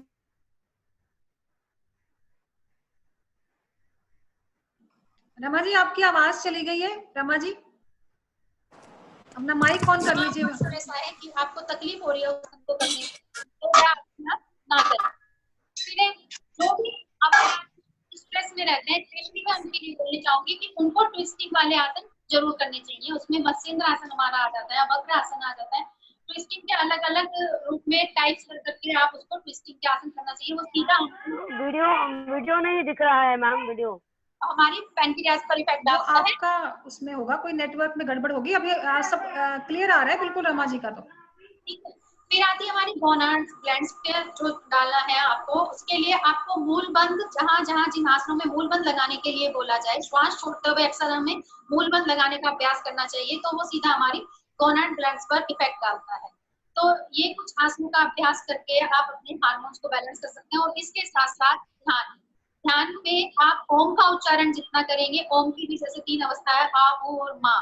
माँ का उच्चारण आप जितना लंबा गहरा करेंगे वो उतना ही हमारे हार्मोन्स को अच्छे से एक्टिवेट करेगा, बैलेंस करेगा और हमारे मन को शांत रखेगा। कि माँ की जो गुंजन होती है, माँ की जो गुंजन हमारे भीतर तक हमें दर्शन करा के लाती है। कोई भी आपसे कोई आसन करे या आप ओम का उच्चारण करें, उसको रोबोटिक बिल्कुल ना करें, उसको पूरी श्रद्धा भाव से आप करें। जिस प्रकार से डॉक्टर ने आपको 3 टाइम की दवाई लिख दी ना, उसको आप भटकते हैं पूरी श्रद्धा से कि हमें ठीक हो ही जानी, तो उसी श्रद्धा से, उसी विश्वास से आप इन योग अभ्यास को करें, उसी श्रद्धा से आप ओम का उच्चारण करें। रोबोटिक बिल्कुल भी ना करें और अपनी खुशियों का रिमोट दूसरों के हाथों में मत दें। अगर आपको अपने हार्मोन्स बैलेंस रखने हैं तो अपनी खुशियों का रिमोट आप किसी और के हाथों में मत दें। कि कोई आपको अच्छा बोले तो आप खुश हो जाए, कोई आपको बुरा बोले तो आप बुरा फील करें, ये किसी को आप अधिकार ना दें। अपनी जीवन शैली तय करें, नियमित जीवन जिए, संयमित जीवन जिए और उचित आहार लें। उचित आहार में आप प्रोटीन लें, प्रोटीन रात के वक्त कम लें। खाना जो भी खाएं चबा चबा के खाएं। आती है बात वजन कम करने की, डाइट का भी उन्होंने बोला था, तो वजन कम करना, तो मैं यही कहूंगी कि डाइटिंग किसी को नहीं करनी। 3 समय का आहार को आप चार हिस्सों में बांट लें और जिसका जो भी वजन है आप लिख के ले लें। 20 दिन में आप अपना वजन करके देख लेना, जिसका जितना भी वजन है, 50 की गिनती में है कि 50, 55, 57, 58, तो वो 500 ग्राम के फल सुबह खाएगा, मौसमी फल अपने नाश्ते से पहले, केवल सिर्फ उसको फल खाने हैं। दोपहर में उसको 250 ग्राम अपना सैलेड जो होता है उसमें कच्ची सब्जी आपको खानी है, खाना खाने से पहले, लंच से पहले 250 ग्राम, ठीक है। फिर ऐसे ही उसको रात में करना है, शाम के खाने में जो आपको 7:30 या 8 बजे तक खाना ले लेना है, तो आपको 250 ग्राम सैलेड या कच्ची सब्जियां लेनी है। उसके बाद आप अन्न खाएंगे। कोशिश करें कि शाम का खाना जल्दी खा ले, अन्न कम से कम ले रात में, और जो भी खाएं आप चबा चबा के खाएं। निश्चित रूप से आपका वेट 20 दिन में आप बैलेंस कर लेंगे। फिर आती है आपकी बेली फैट की बारी। बेली फैट के लिए मैं बताती हूँ कि जैसे हाँ आपको पता है कि आपको बेल्ट दे दी जाती है अक्सर की, बेल्ट बांध लीजिए, आप पेट पे बेल्ट बांध लीजिए, गले पे बेल्ट बांध लीजिए, हाथ पे बेल्ट बांध लीजिए। रमा जी एक बार डिस्टर्ब कर रही हूँ आपको, आपका वीडियो ऑफ है, आप एक बार वीडियो को ऑन ऑफ कीजिए। आपकी काफी देर से मैं देख रही हूँ कि आपका नहीं आ रहा है वीडियो। हाँ जी एक बार दोबारा से ऑन कीजिए। नहीं हो रहा है। हाँ, आपका शायद नेटवर्क कुछ होगा कम। ठीक है, चलिए आप अपनी बात कहिए। आवाज आ रही है? आवाज आ रही है, बीच में कट रही थी, अभी आ रही है। हाँ, पता नहीं कुछ लग रहा है इसमें और दिक्कत। मैं भी देख रही हूँ बड़ी देर से, मैं टेढ़ा मुंह कर ही बैठी हूँ। चलिए तो बात सुनिए। तो मैं कह रही थी कि देखो, आपको बेल्ट बांधने के लिए दे दी जाती है, तो इसका मतलब क्या है? इसका मतलब सीधा यही है कि वो उस ऑर्गन को स्पेस देने के लिए कि वो अपनी जगह पर सेट हो जाए, चाहे वो आपका बेली फैट हो या आपकी नेक हो कि आपको सर्वाइकल वाला एरिया वो सेट कर लिया बेल्ट बांध के, कितनी देर वो उसी अवस्था में रहे। तो बात आती है हमारे पोस्चर पर। आपको अपना पोस्चर ठीक करके रखना है। ठीक कैसे रखेंगे? आप सुबह ही अपने आप को शीशे में देखते हैं, सामने की तरफ से देख रहे हैं, तो आप दाएं बाएं होके भी आप खड़े होकर देखें अपने आप को कि आप किस पोस्चर में खड़े हुए अच्छे लग रहे हैं।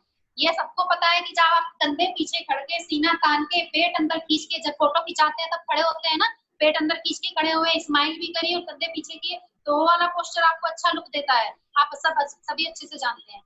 तो जब वो वाला पोस्चर आपको पता है, अपनी आंखों से देख लिया कि आप इस पोस्चर में अच्छे लगते हैं, अच्छे लगते ही नहीं, आपके मन पर भी उसका प्रभाव पड़ता है। आप मन से भी खुश हो जाते हैं कि मैं इस समय अच्छी दिख रही हूँ, अच्छा दिख रहा हूँ। कॉन्फिडेंस भी आपका बढ़ता है। कॉन्फिडेंस बढ़ा, आप में अच्छापन फील हुआ, तो आपके हार्मोन्स भी अच्छे वाले रिलीज होंगे। जैसा आपका मूड होगा, हार्मोन्स आपके वैसे ही रिलीज होंगे। तो बात आती है स्ट्रक्चर की। स्ट्रक्चर आपने पूरा दिन अपना मेंटेन करके रखा, आपने केवल शीशे में नहीं देखा, आपने देख लिया कि मैं ऐसे इस अवस्था में खड़ी हुई या इस अवस्था में बैठी हुई अच्छी लगती हूँ, तो क्यों ना उस पोस्चर को आप दिन में कई बार रिपीट करें। डॉक्टर भी आपको 3 टाइम की दवाई देता है, तो मेरा कहने का ये फंडा है कि जब आपने देख लिया कि पेट अंदर पीछे रखने से, कंधे पीछे रखने से मेरी स्पाइन अच्छी रहती है, मेरा पेट अच्छा रहता है, मेरा रेस्पिरेटरी सिस्टम एक्टिव हो जाता है, मेरी रिब्स, मेरी पसलियां खुल जाती हैं, मेरे लंग्स को अच्छे से ऑक्सीजन पहुंच रही है, तो वह वाला पोस्चर आप पूरा दिन में क्यों नहीं अवेयर होके ठीक करते हैं। आप दिन में कितनी बार सोफे पे बैठ जाते हैं, पसर गए, आप बेड पे लेट गए, आप किचन में खड़े हैं, काम कर रहे हैं, कंधे आपके झुके हुए हैं, तो जब आपको ध्यान आ जाए, आप अपना पोस्चर एक तो ठीक करने की आदत डालें। एक तो उसके यह फायदा होगा कि आप उस समय ध्यान में होंगे। ये एक तरीके का ध्यान का पहला चरण है, पहला स्टेप है कि आप अपनी उसी स्थिति में जुड़े हुए हो, आपका मन उसी स्थिति में जुड़ा हुआ है, आपका मन किसी और विचार में नहीं भाग रहा है। यकीन ना आए तो करके देख लेना। आप सब्जी काट रहे हैं और आपने गर्दन झुकाई हुई है, स्लैब पे खड़े हुए आप सब्जियां काट रहे हैं, लेकिन आपको जैसे ही ध्यान आया, अपने स्टमक अंदर खींचा, पोस्चर अपना ठीक किया, तो निश्चित रूप से आप अपने आप से जुड़ गए। अपने आप से जुड़े ना, वरना तो सब्जी काट रहे हैं लेकिन मन कहीं और जा रहा है, रिश्तेदार की बात पे जा रहा है, सीरियल की बात पे जा रहा है, पड़ोसी की बात पे जा रहा है, उस सब्जी में मन है ही नहीं ना, अपने आप में है। तो पोलियो के तौर पर जैसे डॉक्टर 3 टाइम की दवाई रखता है, उस तरीके से आप 3-4 बार दिन में अपना स्ट्रक्चर ठीक करेंगे। जिसको आपने सुबह देख लिया कि मैं ऐसे खड़े होकर अच्छी लगती हूँ, फोटो खिंचाने के लिए कुछ सेकंड के लिए खड़े होने की जरूरत नहीं है, उस वाले पोस्टर को आप दिन में कई बार रिपीट करें। उससे होगा क्या, आपके ऑर्गन समझ जाएंगे, आपका बेली फैट, आपके पेट के अंदर के जो ऑर्गन है ना, जो आपने ढीले छोड़े हुए हैं, जो पड़े हुए हैं, इधर उधर फैलते जा रहे हैं, उनको समझ में आ जाएगा हमें अपनी जगह सेट हो जाना चाहिए। इधर उधर पड़ोसियों के घर में मत झांको, अपनी जगह पर सेट हो जाओ। सही मानो, मजाक नहीं है, सही सच्ची बात है। मैंने अपने आप को ऐसे ही ठीक किया है कि आप इधर उधर नहीं भटकने दिया, भाई यहीं आ जा, अपनी जगह पे वापस आओ, यहीं पे रहो, ठीक है। उसके साथ अब ये मेरा तो कैमरा हैंग हो गया, मैं तो मुंह बनाए बैठी हुई हूँ, कैसे बताऊं मैं एक्सरसाइज आपको बताती, तो मैं सिर्फ ऐसे ही बता देती हूँ कि नौका आसन के 3-4 वेरिएशन करके मैं कराती हूँ कि जो सीधा आपके कोर मसल्स पर इफेक्ट डालता है। कोर मसल्स आपकी जितनी स्ट्रॉन्ग होगी, स्ट्रेंथ बढ़ेगी, उतना ही आपका बेली फैट जो ढीली पड़ गई है मांसपेशियां, पेट की मांसपेशियां ढीली पड़ती है, तभी वो पेट लटकने लगता है, ठीक है, बेलन साइड में बेलन बनने लगता है। तो आप स्ट्रेचिंग ज्यादा करें, प्लैंक है वो करें, प्लैंक में 2-3 तरीके की कराती हूँ, वो प्लैंक आपको करने हैं। और भी ज्यादा आप कुछ नहीं कर सकते हैं तो सूर्य नमस्कार जरूर करें। उसमें ब्रीथ का आप ध्यान रखें कि कब आपको श्वास छोड़ना है और कब लेना है। कोई भी आसन आप कर रहे हैं तो श्वास छोड़ने की और लेने की विधि का ज्ञान होते हुए तो आप करें। आपने श्वास छोड़ा है तो पेट को बिल्कुल अंदर खींचेंगे और कोशिश करें कि मूल बंद भी लगा लें।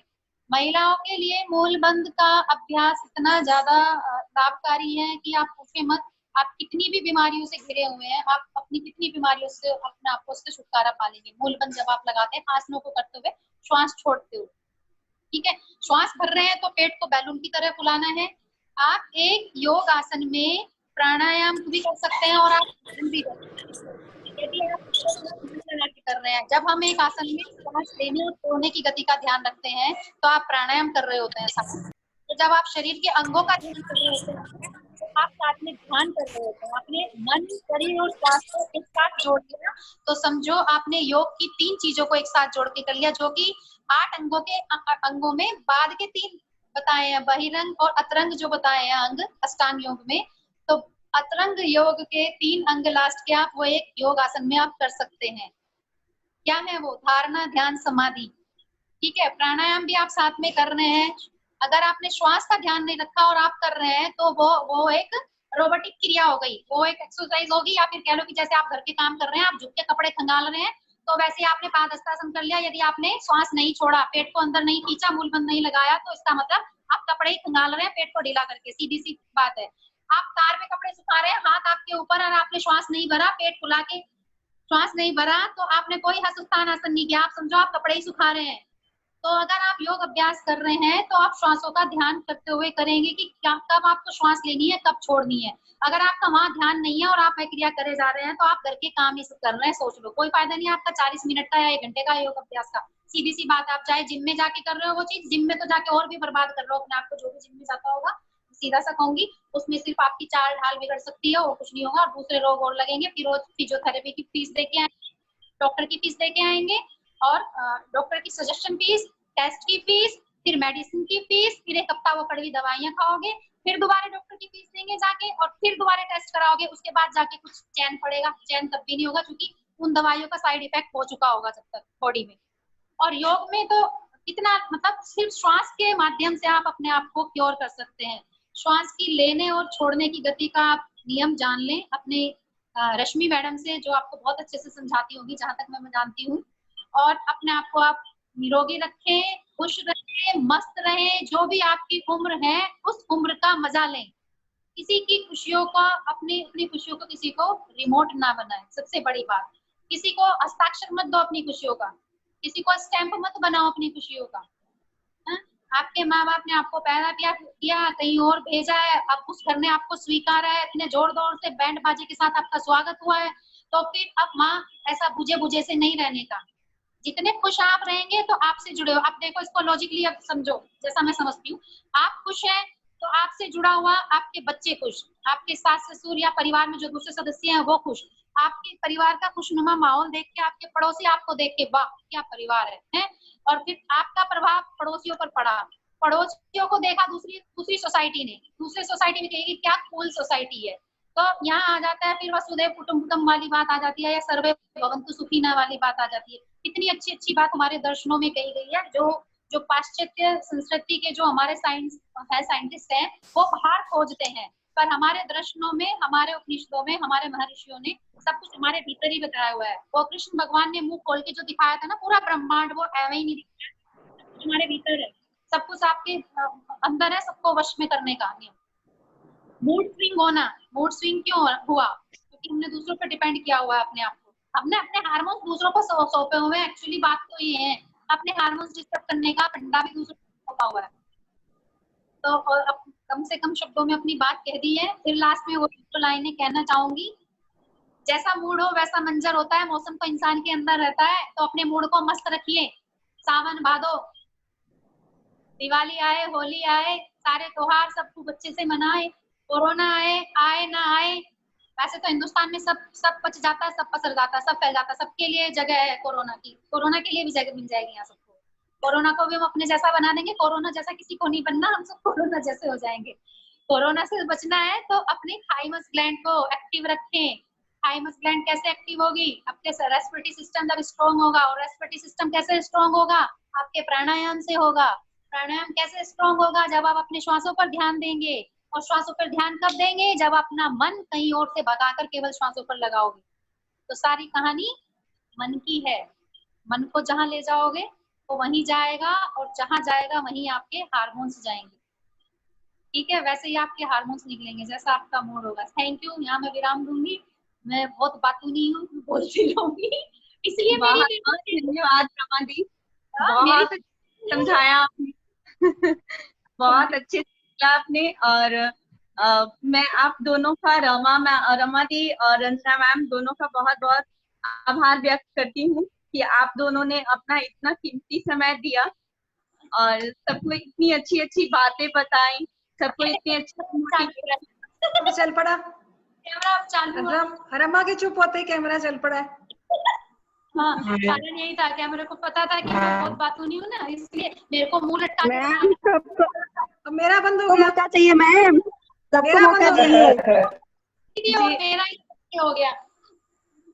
अभी जो लोग जुड़े हुए हैं उनसे यही रिक्वेस्ट है कि प्लीज आप लोग अपने फैमिली के लिए, परिवार के लिए, बच्चों के लिए, सबके लिए टाइम देते हैं, लेकिन अपने लिए जो महिलाएं जितने लोग करते हैं उनके लिए तो ठीक है, जो नहीं करते हैं उनसे रिक्वेस्ट है कि अपने लिए भी टाइम दे। अगर हम ठीक रखेंगे, हम ठीक रहेंगे, तभी हम अपने परिवार, अपने बच्चे और अपने समाज को ठीक रख सकते हैं। तो हमारा सही रहना, हमारा प्रसन्न रहना, हमारा हम जो बनना चाहते हैं वो दूसरे को भी दे। तो सबसे पहले हम अपने आप पे ध्यान दें, योग करें, प्राणायाम करें, है ना। और योग एक ऐसी कला है, बोला जाता है कि योग जीवन जीने की एक कला है। तो योग से हम अपने आप को स्पिरिचुअली, मेंटली, फिजिकली और सोशली हर तरफ से अपने आप को फिट रख सकते हैं, ठीक रख सकते हैं, है ना। तो बहुत बहुत धन्यवाद। अगर किसी का कोई क्वेश्चन हो रमा दी से या रंजना मैम से, तो हम बस 10 मिनट के अंदर में अपना कोई भी क्वेश्चन रख सकता है। रंजना दी। Thank you Rama ma'am, thank you Rama ma'am, दोनों की राशि एक है आपकी और आप बहुत सुंदर पैशन भी देते हैं। Thank you so much. ये पूजा जी है, रमा जी, पूजा जी की आवाज थी। ओके ओके, देखो जवाब दे दिया पूजा जी ने आपको। थैंक यू सो मच पूजा जी। नमस्ते रमा मैम, मेरा एक क्वेश्चन है कि मुझे थायराइड की प्रॉब्लम है और मेरे गले में ना मतलब हमेशा जैसे लगता है ना कि कुछ भारी भारी फील होता है, और जैसे मतलब मैं कभी भी अपने गले को थोड़ा सोचती हूँ कि मैं अपने गले का जो एक्सरसाइज होता है वो क्रॉपवाइज, एंटी क्रॉपवाइज मैं वो करती हूँ, तो मेरे मतलब मुझे प्रॉब्लम फील होने लगती है और मुझे खांसी टाइप का मतलब अंदर से लगता है कितना खांसू और खांसी टाइप का आने लगता है। तो क्या इसके लिए मैं क्या कर सकती हूँ, आप प्लीज मुझे बताएंगी। हाँ, रमा जी इनसे अपना नाम पूछना, जरा अपना नाम बोल के फिर आप अपना क्वेश्चन बोलना प्लीज, क्योंकि इनका मेरा नाम शोभा गिरी हुआ, मेरा नाम शोभा गिरी हुआ। कहाँ से आप? मैं छपरा से हूँ मैम। ठीक है, हाँ अभी रमा जी आप जी, इसके लिए मैं बेस्ट मैं भी आपको बता देती हूँ। आपको कहीं से भी अगर कुम्हार की मिट्टी मिल जाती है, कुम्हार जब बर्तन बनाता है वो साइड पे अपनी मिट्टी पोंछता है, हाथ की ऐसे वेस्ट मिट्टी वो पोंछता है, वो मिट्टी यदि आपको मिल जाती है, उस मिट्टी का लेप आपको ऐसे ऊपर की तरफ आपको करना है, ठीक है। उसको 10 मिनट 15 मिनट आप लगा के रखें, फिर गीला करके उसको उतारना है। उसके बाद आप किसी भी क्रीम या नारियल के तेल से ऐसे ऊपर की तरफ आप मसाज करें। इसके साथ आप रात में गरारे जरूर करें, गरारे जरूर करना है, और उज्जयी प्राणायाम का जितना अभ्यास कर सकते हैं करें, और उस पर ये आप करें, ठीक है। उज्जयी प्राणायाम है आपका, भ्रामरी प्राणायाम है, उसको आप जरूर करें। गले में नीले रंग की माला भी पहन के रख सकते हैं, और यहाँ पे ब्लू कलर आप लगा के रखें, अंगूठे के नीचे वाले पोर पर आप ब्लू कलर लगा के रखें। वहाँ पे क्या करूँ मैम, फिंगर पे क्या बताई मैम, सर प्लीज रिपीट करेंगी।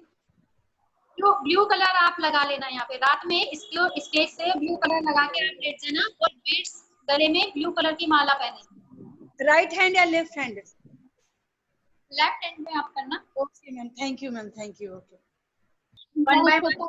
धनबाद से जी जी मैम, मैं ये पूछना चाह रही थी कि योग जब हम लोग करते हैं तो सांसों की क्रिया में हम करते तो हैं, पर ऐसा लगता है कि वो अपना ओरिजिनल रिएक्शन के बजाय वो उसका उल्टा रिएक्शन होता है, क्योंकि योग करते करते मुझे लगता है कि मैं वेट पुट ऑन ही कर लेती हूँ वेट लॉस करने के बजाय, तो वो मैं कैसे ठीक कर सकती हूँ?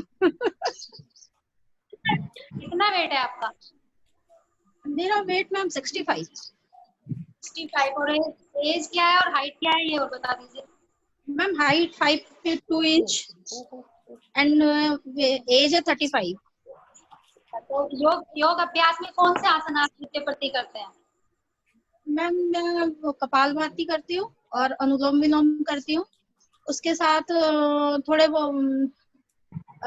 लेग्स मतलब और पादुत्तासन और चक्की आसन, ये 3-4 कुछ ही थोड़ा बहुत कर पाती हूँ। से आसन ज्यादा करने हैं, मैं बताती हूँ, आपके वजन पे निश्चित रूप से आपको इफेक्ट दिखेगा। आप जिम में जाते हैं, जिम में आपसे वो वेट लिफ्टिंग करवाते हैं ना, वजन उठाते हैं, तो आप वो वाला वजन ना उठाने की बजाय आपकी बॉडी का जो वेट है ना वो उठाने का अभ्यास करें। तो वो आप पहले आप ताड़ासन या वृक्षासन ही लेके चले, आप एक पैर पे अपनी बॉडी का कितना वजन सहन कर सकते हैं उस आसन पे आए। फिर आप पर्वत आसन पे आए कि पर्वत आसन में आप कितनी देर ठहर सकते हैं। बल्कि आपको सूर्य नमस्कार के नित्य प्रयास करना है। 5 राउंड से आप शुरुआत करें, 5 राउंड सूर्य नमस्कार के डेली करें। उसके बाद धीरे धीरे आप बढ़ाएं। सूर्य नमस्कार से निश्चित रूप से आपका वजन कम होगा। और जो मैंने डाइट बताई है आपको डाइट फॉलो करें उस तरीके से, और खाना जितना हो सके चबा चबा के खाएं। खाना चबाने से भी आपके वेट पर 100% इफेक्ट पड़ेगा। मैम एक्चुअली मुझे थोड़ी कॉन्स्टिपेशन की प्रॉब्लम हो जाती है, तो इसकी वजह से भी योग को मैं कंटिन्यू नहीं कर पाती हूँ, क्योंकि योग के लिए कहते हैं ना कि पेट आपका साफ रहे तभी आप योग कर सकते हैं। हाँ, तो आप ऐसा नहीं है, आप 4 घंटे का गैप रखने के बाद आप, जैसे आपने भोजन खाया 4 घंटे बाद आप योग अभ्यास कर सकते हैं। तो जब आप ये रखेंगे ना दिमाग में कि मेरा पेट साफ नहीं हुआ तो मैं कैसे करूं, नहीं, क्योंकि योग में तो षट कर्म भी बताए गए और षट कर्म में हमारा तिर्यक है, हमारा ताड़ासन है, ताड़ासन है, कई सारी चीजें हैं, त्रिकोण आसन है, तो वो हमारे षट कर्म में आती है। आप उनका अभ्यास करें तो आपका पेट भी साफ रहने लगेगा। ठीक है, खाना खाने के बाद आप वज्रासन में बैठे और ये वाली फिंगर, आपकी इंडेक्स फिंगर जो है ना, उसका अपर पॉइंट आप सुबह का पानी पिए। ऐसे मलासन में आप बैठेंगे, मलासन में बैठ के पानी पिएंगे और ये वाला पॉइंट इंडेक्स फिंगर का ये पॉइंट आपको प्रेस करना है। तो खाने से पुराना भी मल है, कितनी भी गंदगी आपकी आंखों में जमी हुई है, आपका पेट साफ होगा। आप आगे। Hello, thank you ma'am. Hello, fibre use करो, मतलब मिक्स आटे की रोटी आप खाएंगे। Okay ma'am. Hello, okay, thank you ma'am. मैं लखनऊ से बोल रही हूँ। हाँ जी, नाम है। हाँ जी, हाँ जी। हाँ, ये पूछना था कि योगा जो है किसी भी टाइम कर सकते हैं जरूर, या मॉर्निंग में ही करना जरूरी है? देखिए, शारीरिक अभ्यास के लिए आपको पर्टिकुलर 2 समय तो आप निकाल सकते हैं। अगर निकालें तो सुबह के वक्त आप कर रहे हैं, अगर शाम का कर रहे हैं तो कम से कम आपका दोपहर का खाना खाए हुए आपको 4 घंटे हो जाने चाहिए, तो आप करें, सुबह के वक्त आप करें। ऐसा कुछ नहीं है कि भाई आपने खाना खा। और एक और प्रॉब्लम है, जैसे मैं हाइपोथायराइड पेशेंट हूँ, तो डाइट में कुछ चेंजेस कुछ करना पड़ेगा क्या? इसको भी थायराइड की प्रॉब्लम है, अपने डाइट में जो विटामिन डी वाला और कैल्शियम वाली जो डाइट होती है वो चीज आपको फॉलो करनी चाहिए। आपको सुबह की अर्ली मॉर्निंग की आपको धूप भी लेनी है। ओमेगा 3 आप लें, ओमेगा 3 में आप अलसी सीड्स जितना आप लोग सब डाइट में शामिल कर सकते हैं, बहुत अच्छा है। उसमें सूरजमुखी के सीड्स जो आते हैं वो है, हमारा तिल है, अलसी है, ऐसी चीजों को आप लाएं। और भी कुछ नहीं है, दूसरे सीड्स नहीं ला पा रहे हैं आप, मेथी और सफेद तिल 1 चम्मच दोनों मिला के रात में भिगो दिया और सुबह उसको चबा लेना, बहुत बढ़िया है। सीड्स आप जितना खाएंगे उतना हमारी हड्डियों के लिए भी और हमारी मांसपेशियों के लिए भी बहुत लाभदायक है। अपनी डाइट में आप 1 चम्मच आप उनको रोस्टेड करके रख लें, जैसे हम सौंफ खाते हैं तो आप उनको 1 चम्मच सुबह खा लें सभी लोग। और मैम अभी मैंने कुछ टेस्ट करवाया था तो लीवर थोड़ा सा बढ़ा हुआ है और यूट्रस में थोड़ा सा प्रॉब्लम है, तो उसके लिए क्या करना पड़ेगा? यूट्रस में क्या प्रॉब्लम? आपको ट्विस्टिंग आसन करेंगे, आप ट्विस्टिंग आसन करने, ट्विस्टिंग वाले जो होते हैं ना, ट्विस्टिंग वाले आसन ज्यादा करना, ठीक है। और आपको हरी और लीवर थोड़ा सा बढ़ा हुआ है, उसके लिए? लीवर के लिए आपको अपने खाने में जो है वसा कम लेनी पड़ेगी और ये चीज को अवॉइड करें। उसके लिए भी सेम यही है कि आंतों में गंदगी है, म्यूकस बताया, हमारे स्टमक के पास भी म्यूकस रहता है, म्यूकस में और हमारे लीवर में पता है कि बॉयल जूस बनते हैं, उनको जो वर्क करने के लिए जो बॉयल जूस बनते हैं, हमारे खाना को भी उनको मिक्स करने के लिए, उसको छोटे छोटे टुकड़ों में करने के लिए, भोजन को और छोटे छोटे टुकड़े करने के लिए लीवर भी काम करता है। तो लीवर में जो जूस बनते हैं, बॉयल जूस जो बनते हैं, वो हमारे डिस्टर्ब हो रहे हैं। तो कहीं ना कहीं वो आपके आहार में कहीं गड़बड़ है, आपकी डाइट में गड़बड़ है, और आप प्रॉपर नींद नहीं ले रहे हैं तो ये गड़बड़ है, आप स्ट्रेस ले रहे हैं तो ये चीज हो रही है। तो आपको ये तीनों चीजें अपनी मेंटेन करनी पड़ेगी कि कहाँ गड़बड़ है। रीजन आपको ही पता है, पहले जड़ ढूंढो, रूट ढूंढो कि कारण क्या है। आपको कारण पता चल जाएगा तो आप इलाज भी अपने आप कर लोगे अपनी बीमारी का। नींद प्रॉपर आती है, पेट साफ होता है, पीरियड टाइम पे होता है। हाँ, पीरियड टाइम पे होता है, पेट भी साफ होता है। साफ होता है। नींद सही आती है? नहीं, नींद प्रॉपर नहीं आती है। तो आपकी रात में सूर्य नाड़ी एक्टिव रहती है, तो आप रात में चंद्र नाड़ी यानी कि चंद्रवेदी प्राणायाम करके सोए, भ्रामरी प्राणायाम करें। तो जैसे आपको नींद अच्छी आने लगेगी तो ये दूसरी चीजें आपकी ठीक होनी शुरू हो जाएगी। आप चेक करना आपका कौन सा स्वर रात में चलता है, आपका दायां स्वर चल रहा है कि बायां स्वर चल रहा है। आपका रात में अगर दायां स्वर चल रहा है तो इसका मतलब आपकी सूर्य नाड़ी उस वक्त एक्टिव है, जबकि सूर्य नाड़ी हमारी दिन में एक्टिव रहनी चाहिए। अगर आपको रात को नींद नहीं आ रही है तो निश्चित रूप से आपकी सूर्य नाड़ी एक्टिव है। तो इसको हमें बैलेंस करना है, आपको अपनी चंद्र नाड़ी एक्टिव करनी है।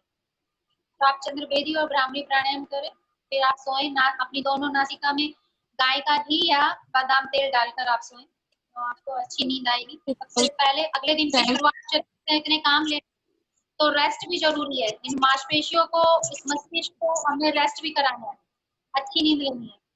पता है सोते हुए भी हमारे हार्मोन डिस्टर्ब हो जाते हैं जब सपने आते हैं खतरनाक खतरनाक। कई बार शेर सामने आ गया, कई बार चोर आ गया, कई बार हमारी गाड़ी छूट गई, तो उस वक्त भी हमारी ग्लैंड्स एक्टिव रह जाती है, पसीना पसीना हो जाता है ना, कई बार घबरा के उठ जाते हैं, ये क्या हुआ। तो हमारे हार्मोन्स तो बेचारे उस वक्त भी काम कर रहे होते हैं। तो चैन की नींद आए, नींद आ रही है तो भी आपके हार्मोन्स डिस्टर्ब हो रहे हैं। और जैसे मैं सो के उठती हूँ, सो के जब उठती हूँ तो 2 मिनट के बाद बहुत ज्यादा बहुत ज्यादा पसीना आता है, उसके बाद फिर नॉर्मल हो जाती हूँ। थोड़ी देर बाद नॉर्मल हो जाते हो ना, पसीना उठते ही आता है। तो वो आपने बताया ना आपको जो लीवर की, फैटी लीवर की प्रॉब्लम है, तो उस वजह से हाँ। ये आपको ये चीज है, तो वो चीज ठीक होनी शुरू हो जाएगी। तो आपको ये चूंकि लीवर का हमारा बीपी पे भी है ना, जो हार्ट का पंपिंग है उसका रिलेशन हमारे लीवर से भी है। अच्छा। रक्तदाब जिसको बोलते हैं उसका रिलेशन हमारे लीवर से भी है। तो जब आपका वो चीज क्योर होने लगेगी तो ये पसीने की भी छूट जाएगी। और फिर दूसरी बात, ज्यादा सोचने का नहीं कि मेरा लीवर ऐसा बढ़ रहा था, उसको वो वाली अटेंशन नहीं देनी लीवर को कि लीवर बढ़ गया। लीवर को बोलो कि तू ठीक है, तब वो ठीक होना शुरू होएगा। बिल्कुल माइंड में ये नहीं लाने का कि यूट्रस में ये लीवर में आ गया। टेस्ट कराए, पता चल गया ना, अब उसको सहलाओ कि नहीं अब ठीक हो, तो वो हार्मोन्स उसका फिर वहाँ सही होना शुरू हो जाएगा। हार्मोन्स को हम किसी को गले मिलके अपने भी हार्मोन्स ठीक करते हैं और सामने वाले के भी, सीधा सा फंडा है। तो पहले तो अपने आप को ही हक करना शुरू करो, अपने ऑर्गन्स को।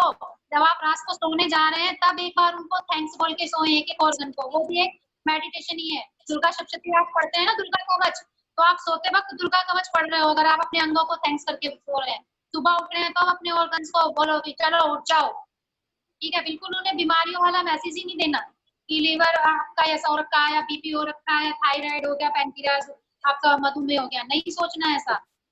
सारी ग्लैंड्स को आपको थैंक्स वाला और हैप्पीनेस वाला मैसेज देना है, ग्रेटिट्यूड वाला, आप ऐसा बोल के आप आज पूरा दिन मेरा साथ देने वाले हो, ऐसा कर, ठीक है। फिर यहाँ से वो कमांड करेगा फिर सबको वैसे ही। सोच से बिल्कुल नहीं सोचने का, रिपोर्ट को रख दो एक तरफ, टेस्ट करा लिया ना, रिपोर्ट रख दो एक तरफ। कल से सोचने का, कल से नहीं बल्कि अभी से, मैं तो ठीक हूँ, मेरा लीवर एकदम बढ़िया फिट फर्स्ट क्लास, ठीक है। लीवर के लिए आप ये वाला पॉइंट होता है, यहाँ पे आप ग्रीन कलर लगा सकते हैं, ग्रीन कलर का ट्राइंगल आप यहाँ पे बना सकते हैं, और ये वाला पॉइंट ऐसे टेस्ट कर सकते हैं हमारे लीवर का है। किस हैंड में लगाएं?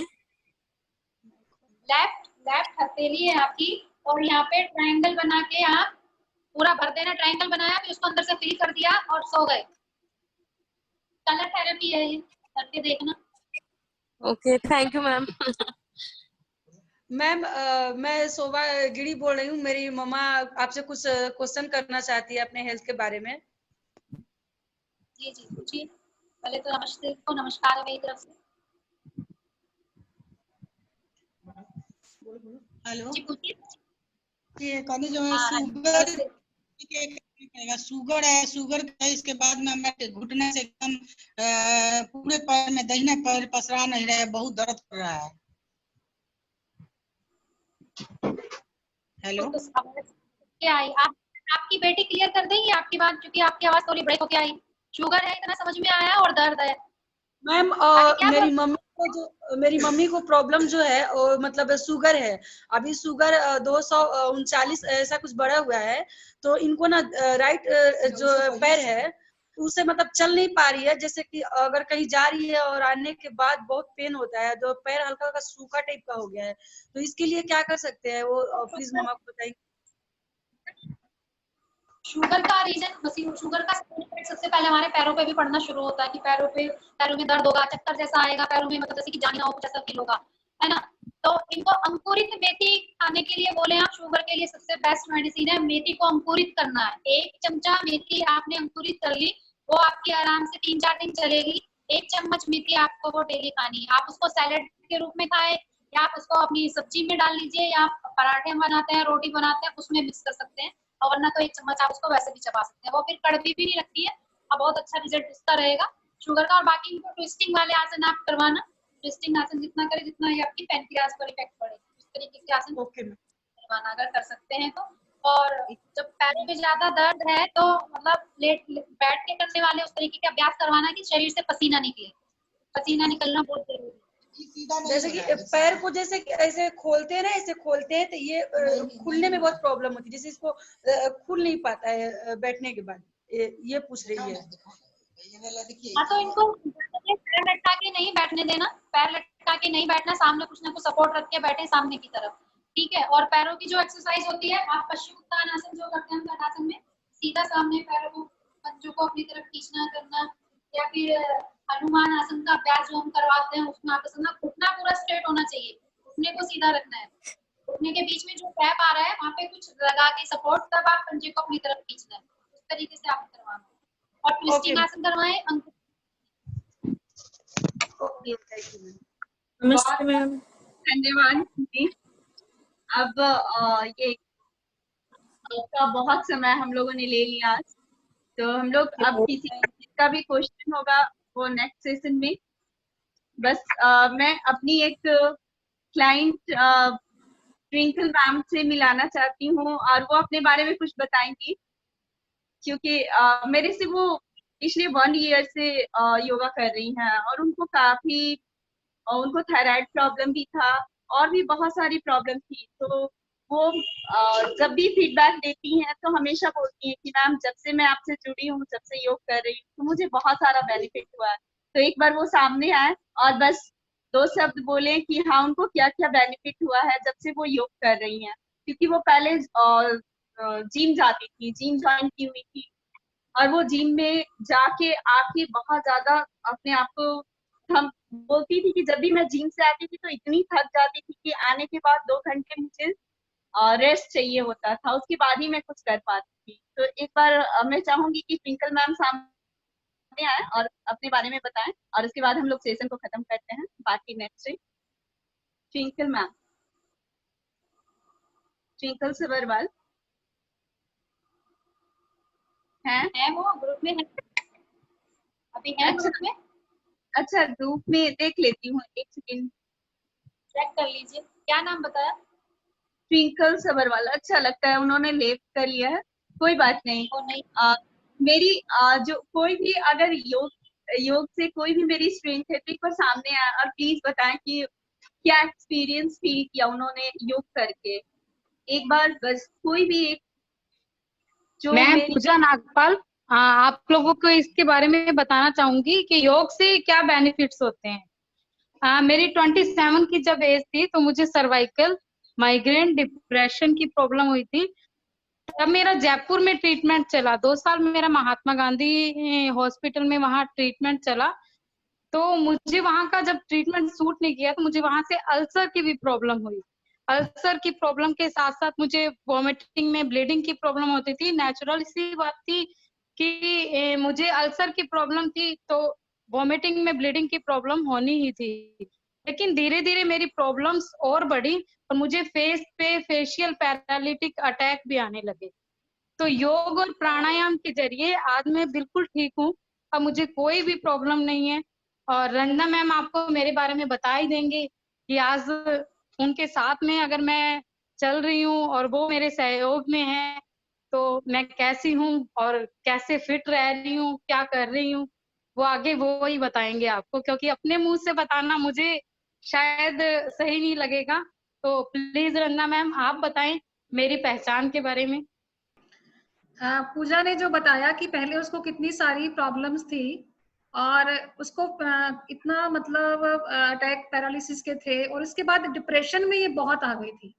डिप्रेशन में भी ये ऐसी थी कि इसको दिल करता था कि मैं स्कूटी लेके निकलूं और मैं कहीं पर जाके दीवार पे मार दूं और या किसी ट्रक के अंदर मार दूं अपनी स्कूटी को। तो उसका ये हाल था कि देखिए इस सिचुएशन में अगर कोई एक नॉर्मल व्यक्ति होता है, जब वही बात होती है कि एक बार दिमाग की बत्ती जलने वाली बात है, इसके दिमाग की बत्ती जली तो आज ये कईयों की दिमाग की बत्तियों को जला रही है। और पूजा जो है हमारे महिला पतंजलि में संवाद प्रभारी का कार्य देख रही है और बहुत से लोगों को ये सेवा कर रही है, बहुत से लोगों को ये ट्रीटमेंट भी करती हैं, उनकी काउंसलिंग भी करती हैं और बहुत से बच्चों को। और आज अगर आप पूजा जी का कोई वीडियो देख लेंगे तो पावर योगा में वो एक्सपर्ट हैं, इन्होंने अपना मोटापा भी कम किया है। और अगर आप इनके घर में देखें तो इनके बच्चों का जो अनुशासन देखने को आपको मिलेगा। इनके घर में अगर बड़ों को देखेंगे तो बड़ों का भी कैसे इनके मतलब आपस में कोऑर्डिनेशन कितना अच्छा है वो देखने को मिलेगा। तो हम शुरुआत तो परिवार से ही करते हैं ना, कि परिवार ही हमारा पहले प्रायोरिटी होती है। अगर हम परिवार में तो दिखावा करते हैं, बाहर अगर हम खुश खुश रह के और बाहर लोगों को ऐसे काउंसलिंग करते हैं तो वो भी तो गड़बड़ है। लेकिन पूजा जो है एक अच्छा मतलब एग्जाम्पल है। और आप मतलब हमारे ये है कि कोई भी काम ऐसा है कि हमें लगता है कि अभी काम तुरंत चाहिए और ये काम करना है, और हमें पता है कि पूजा को अगर फोन कर दिया तो ये कुछ भी करके मैनेज करेगी और सारा मतलब अपना जिम्मेदारी ये ले लेती है। अब भी आप ग्रुप में भी देख रहे हैं, जब परीक्षा अपने करवाते हैं तो हमें जब लगता है ना एंड टाइम पे भी कभी कोई हमारी टीम में से जवाब दे जाता है कि आज मैं आंसर शीट नहीं ले रहा हूँ, आज मैं ये नहीं कर रहा हूँ, आज मेरे को क्वेश्चन नहीं दे पा रहा हूँ, तो जी वो जो कहते हैं ना पूजा एकदम तैयार है उस चीज के लिए। तो पूजा को तो फोन करो तो पूजा तो बोलती हाँ मैम कोई बात नहीं, मैं अभी स्कूटी चला रही हूँ, बस आप तो भेजना शुरू करो और मैं ये कर लूंगी। मतलब कहने का ये है कि जो आपके अंदर भावना है वो भावना है मदद करने की भावना है, और हर समय तैयार रहने की भावना है, और खुश रह के काम करने की भावना है। जब आप हमेशा खुश रहते हो और खुश रह के आप समाज की सेवा करते हो, मैंने एक जो क्वालिटी मैं हमेशा बोलती हूँ, सबको बोलती हूँ, मैंने पूजा में एक क्वालिटी देखी है, मैं आज पूजा के मुंह पे बताना चाहती हूँ, पूजा के सामने बोल रही हूँ कि इसने कभी आज तक किसी की बुराई नहीं करी। मतलब कभी भी ऐसा नहीं कहा कि मुझे फलां व्यक्ति ने ये कहा या फलां व्यक्ति से मुझे ये प्रॉब्लम हो रही है। समाज है, जीवन है, हमारा संगठन है, कुछ ना कुछ तो वो चलता ही है। लेकिन इसने सिर्फ अपना काम बताया, काम हमने कहा, काम किया और इसने अपना काम किया। और ये जो क्वालिटी थी मेरे दिल को बड़ी हमेशा ही छूती है, और हमेशा ही मुझे ये शुरू में पूजा जी को भी पता है कि जब हमने इनको अपनी टीम में लिया था, इनको एक बार साल भर मेहनत करनी पड़ी थी हमारे साथ जुड़ने के लिए, जो भी सर्कमस्टांसेस रहे ये जुड़ी, तब हमने इनको पहचाना और फिर हमारी टीम का आज ये अभिन्न अंग बन गई है। फेसबुक पर इन्होंने लाइव क्लासेस दी हैं और काफी टाइम देती रही हैं, फेसबुक पे लाइव क्लासेस अपनी देती रही हैं, बहुत से लोगों के जीवन में भला कर रही हैं, बहुत सारे कैंप्स आप लगा रही हैं।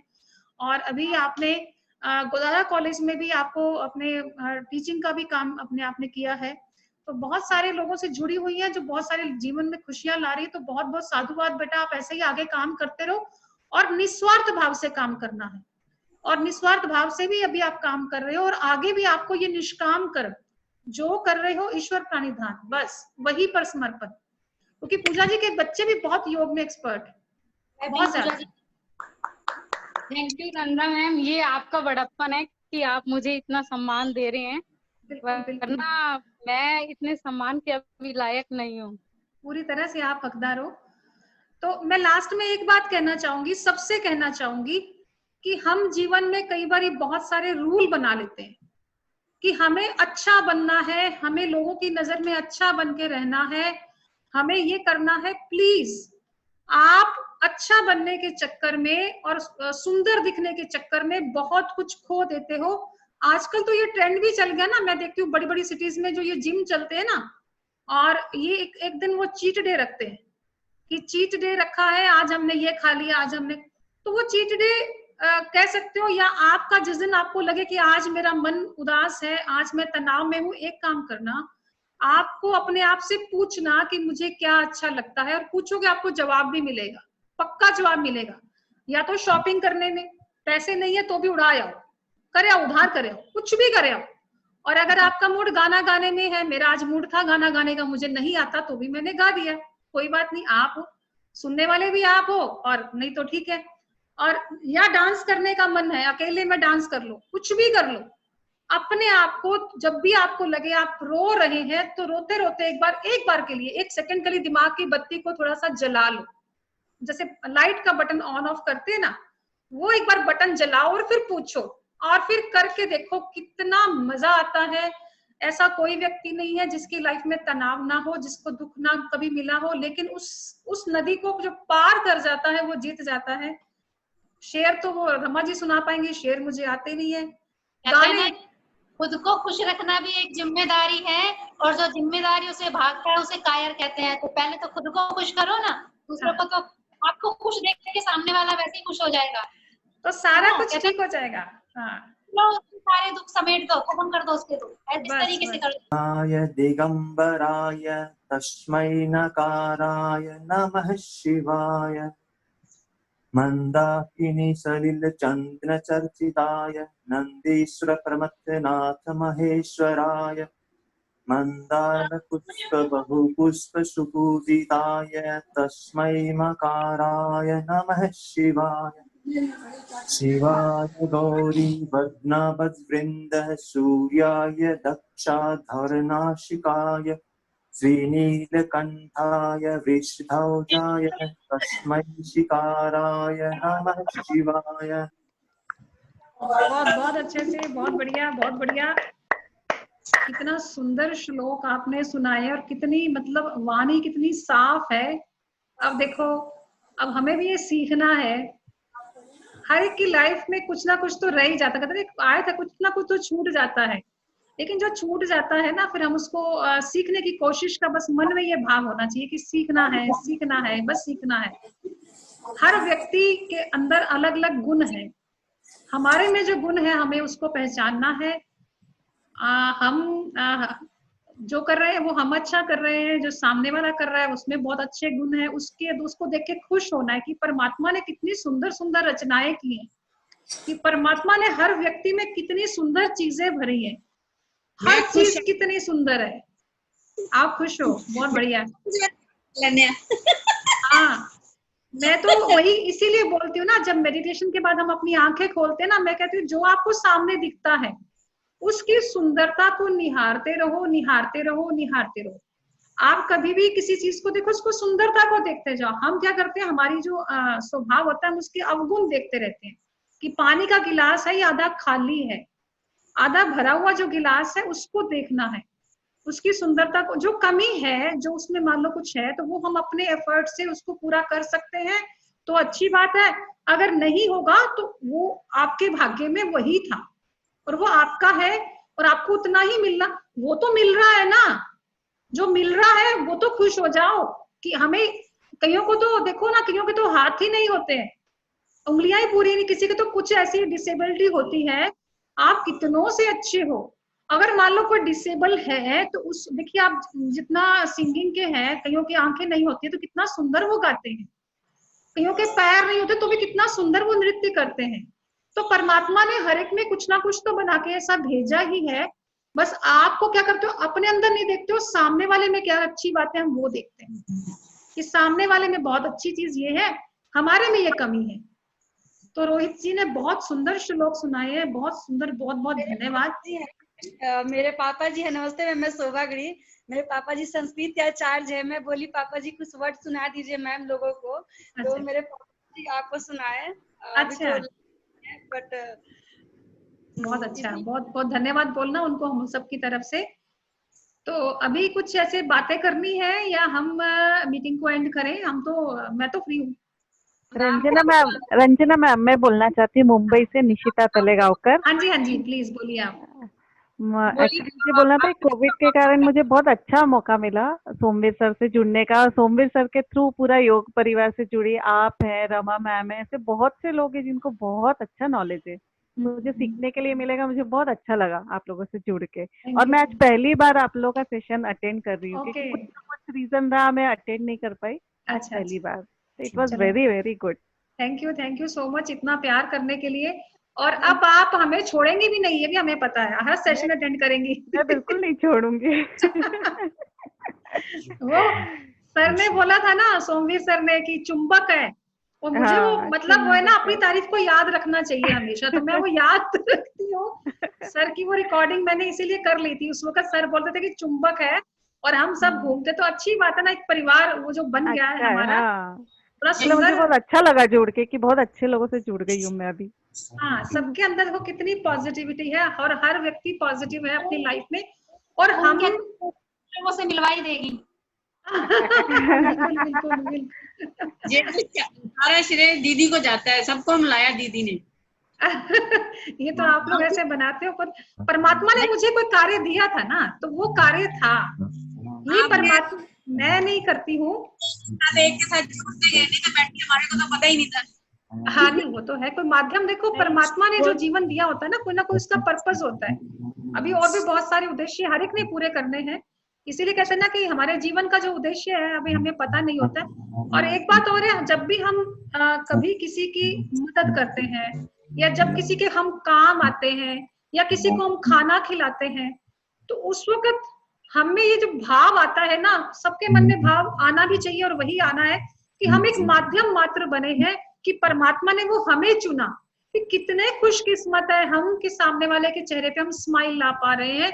तो फिर घमंड किस बात का कि आपने किया या मैंने उसके लिए ये किया और उसने मुझे नहीं किया, तो फिर किस बात का घमंड? आपने तो किया ही नहीं, आप तो कुछ कर ही नहीं सकते हो, आपकी तो सांसें भी आपकी अपनी नहीं है, तो आप किन चीजों का घमंड लेके बैठे हो? कितना सारा आप करवा रहे हो, मैं तो योग उसको करवा रही हूँ, मेरी वजह से वो ठीक हो गया, अरे मेरे गुणगान करे, अरे वो मेरी क्लास छोड़ के दूसरी क्लास में कैसे चली गई, उसने मेरे को कैसे छोड़ा, ऐसा भाव आता है। तो ये मतलब, क्योंकि हम तो माध्यम बने थे ना, तो आपके पास और जिसके पास अपनी सांसें ही नहीं है, तो वो कैसे आप इतने परिपूर्ण हो सकते हो?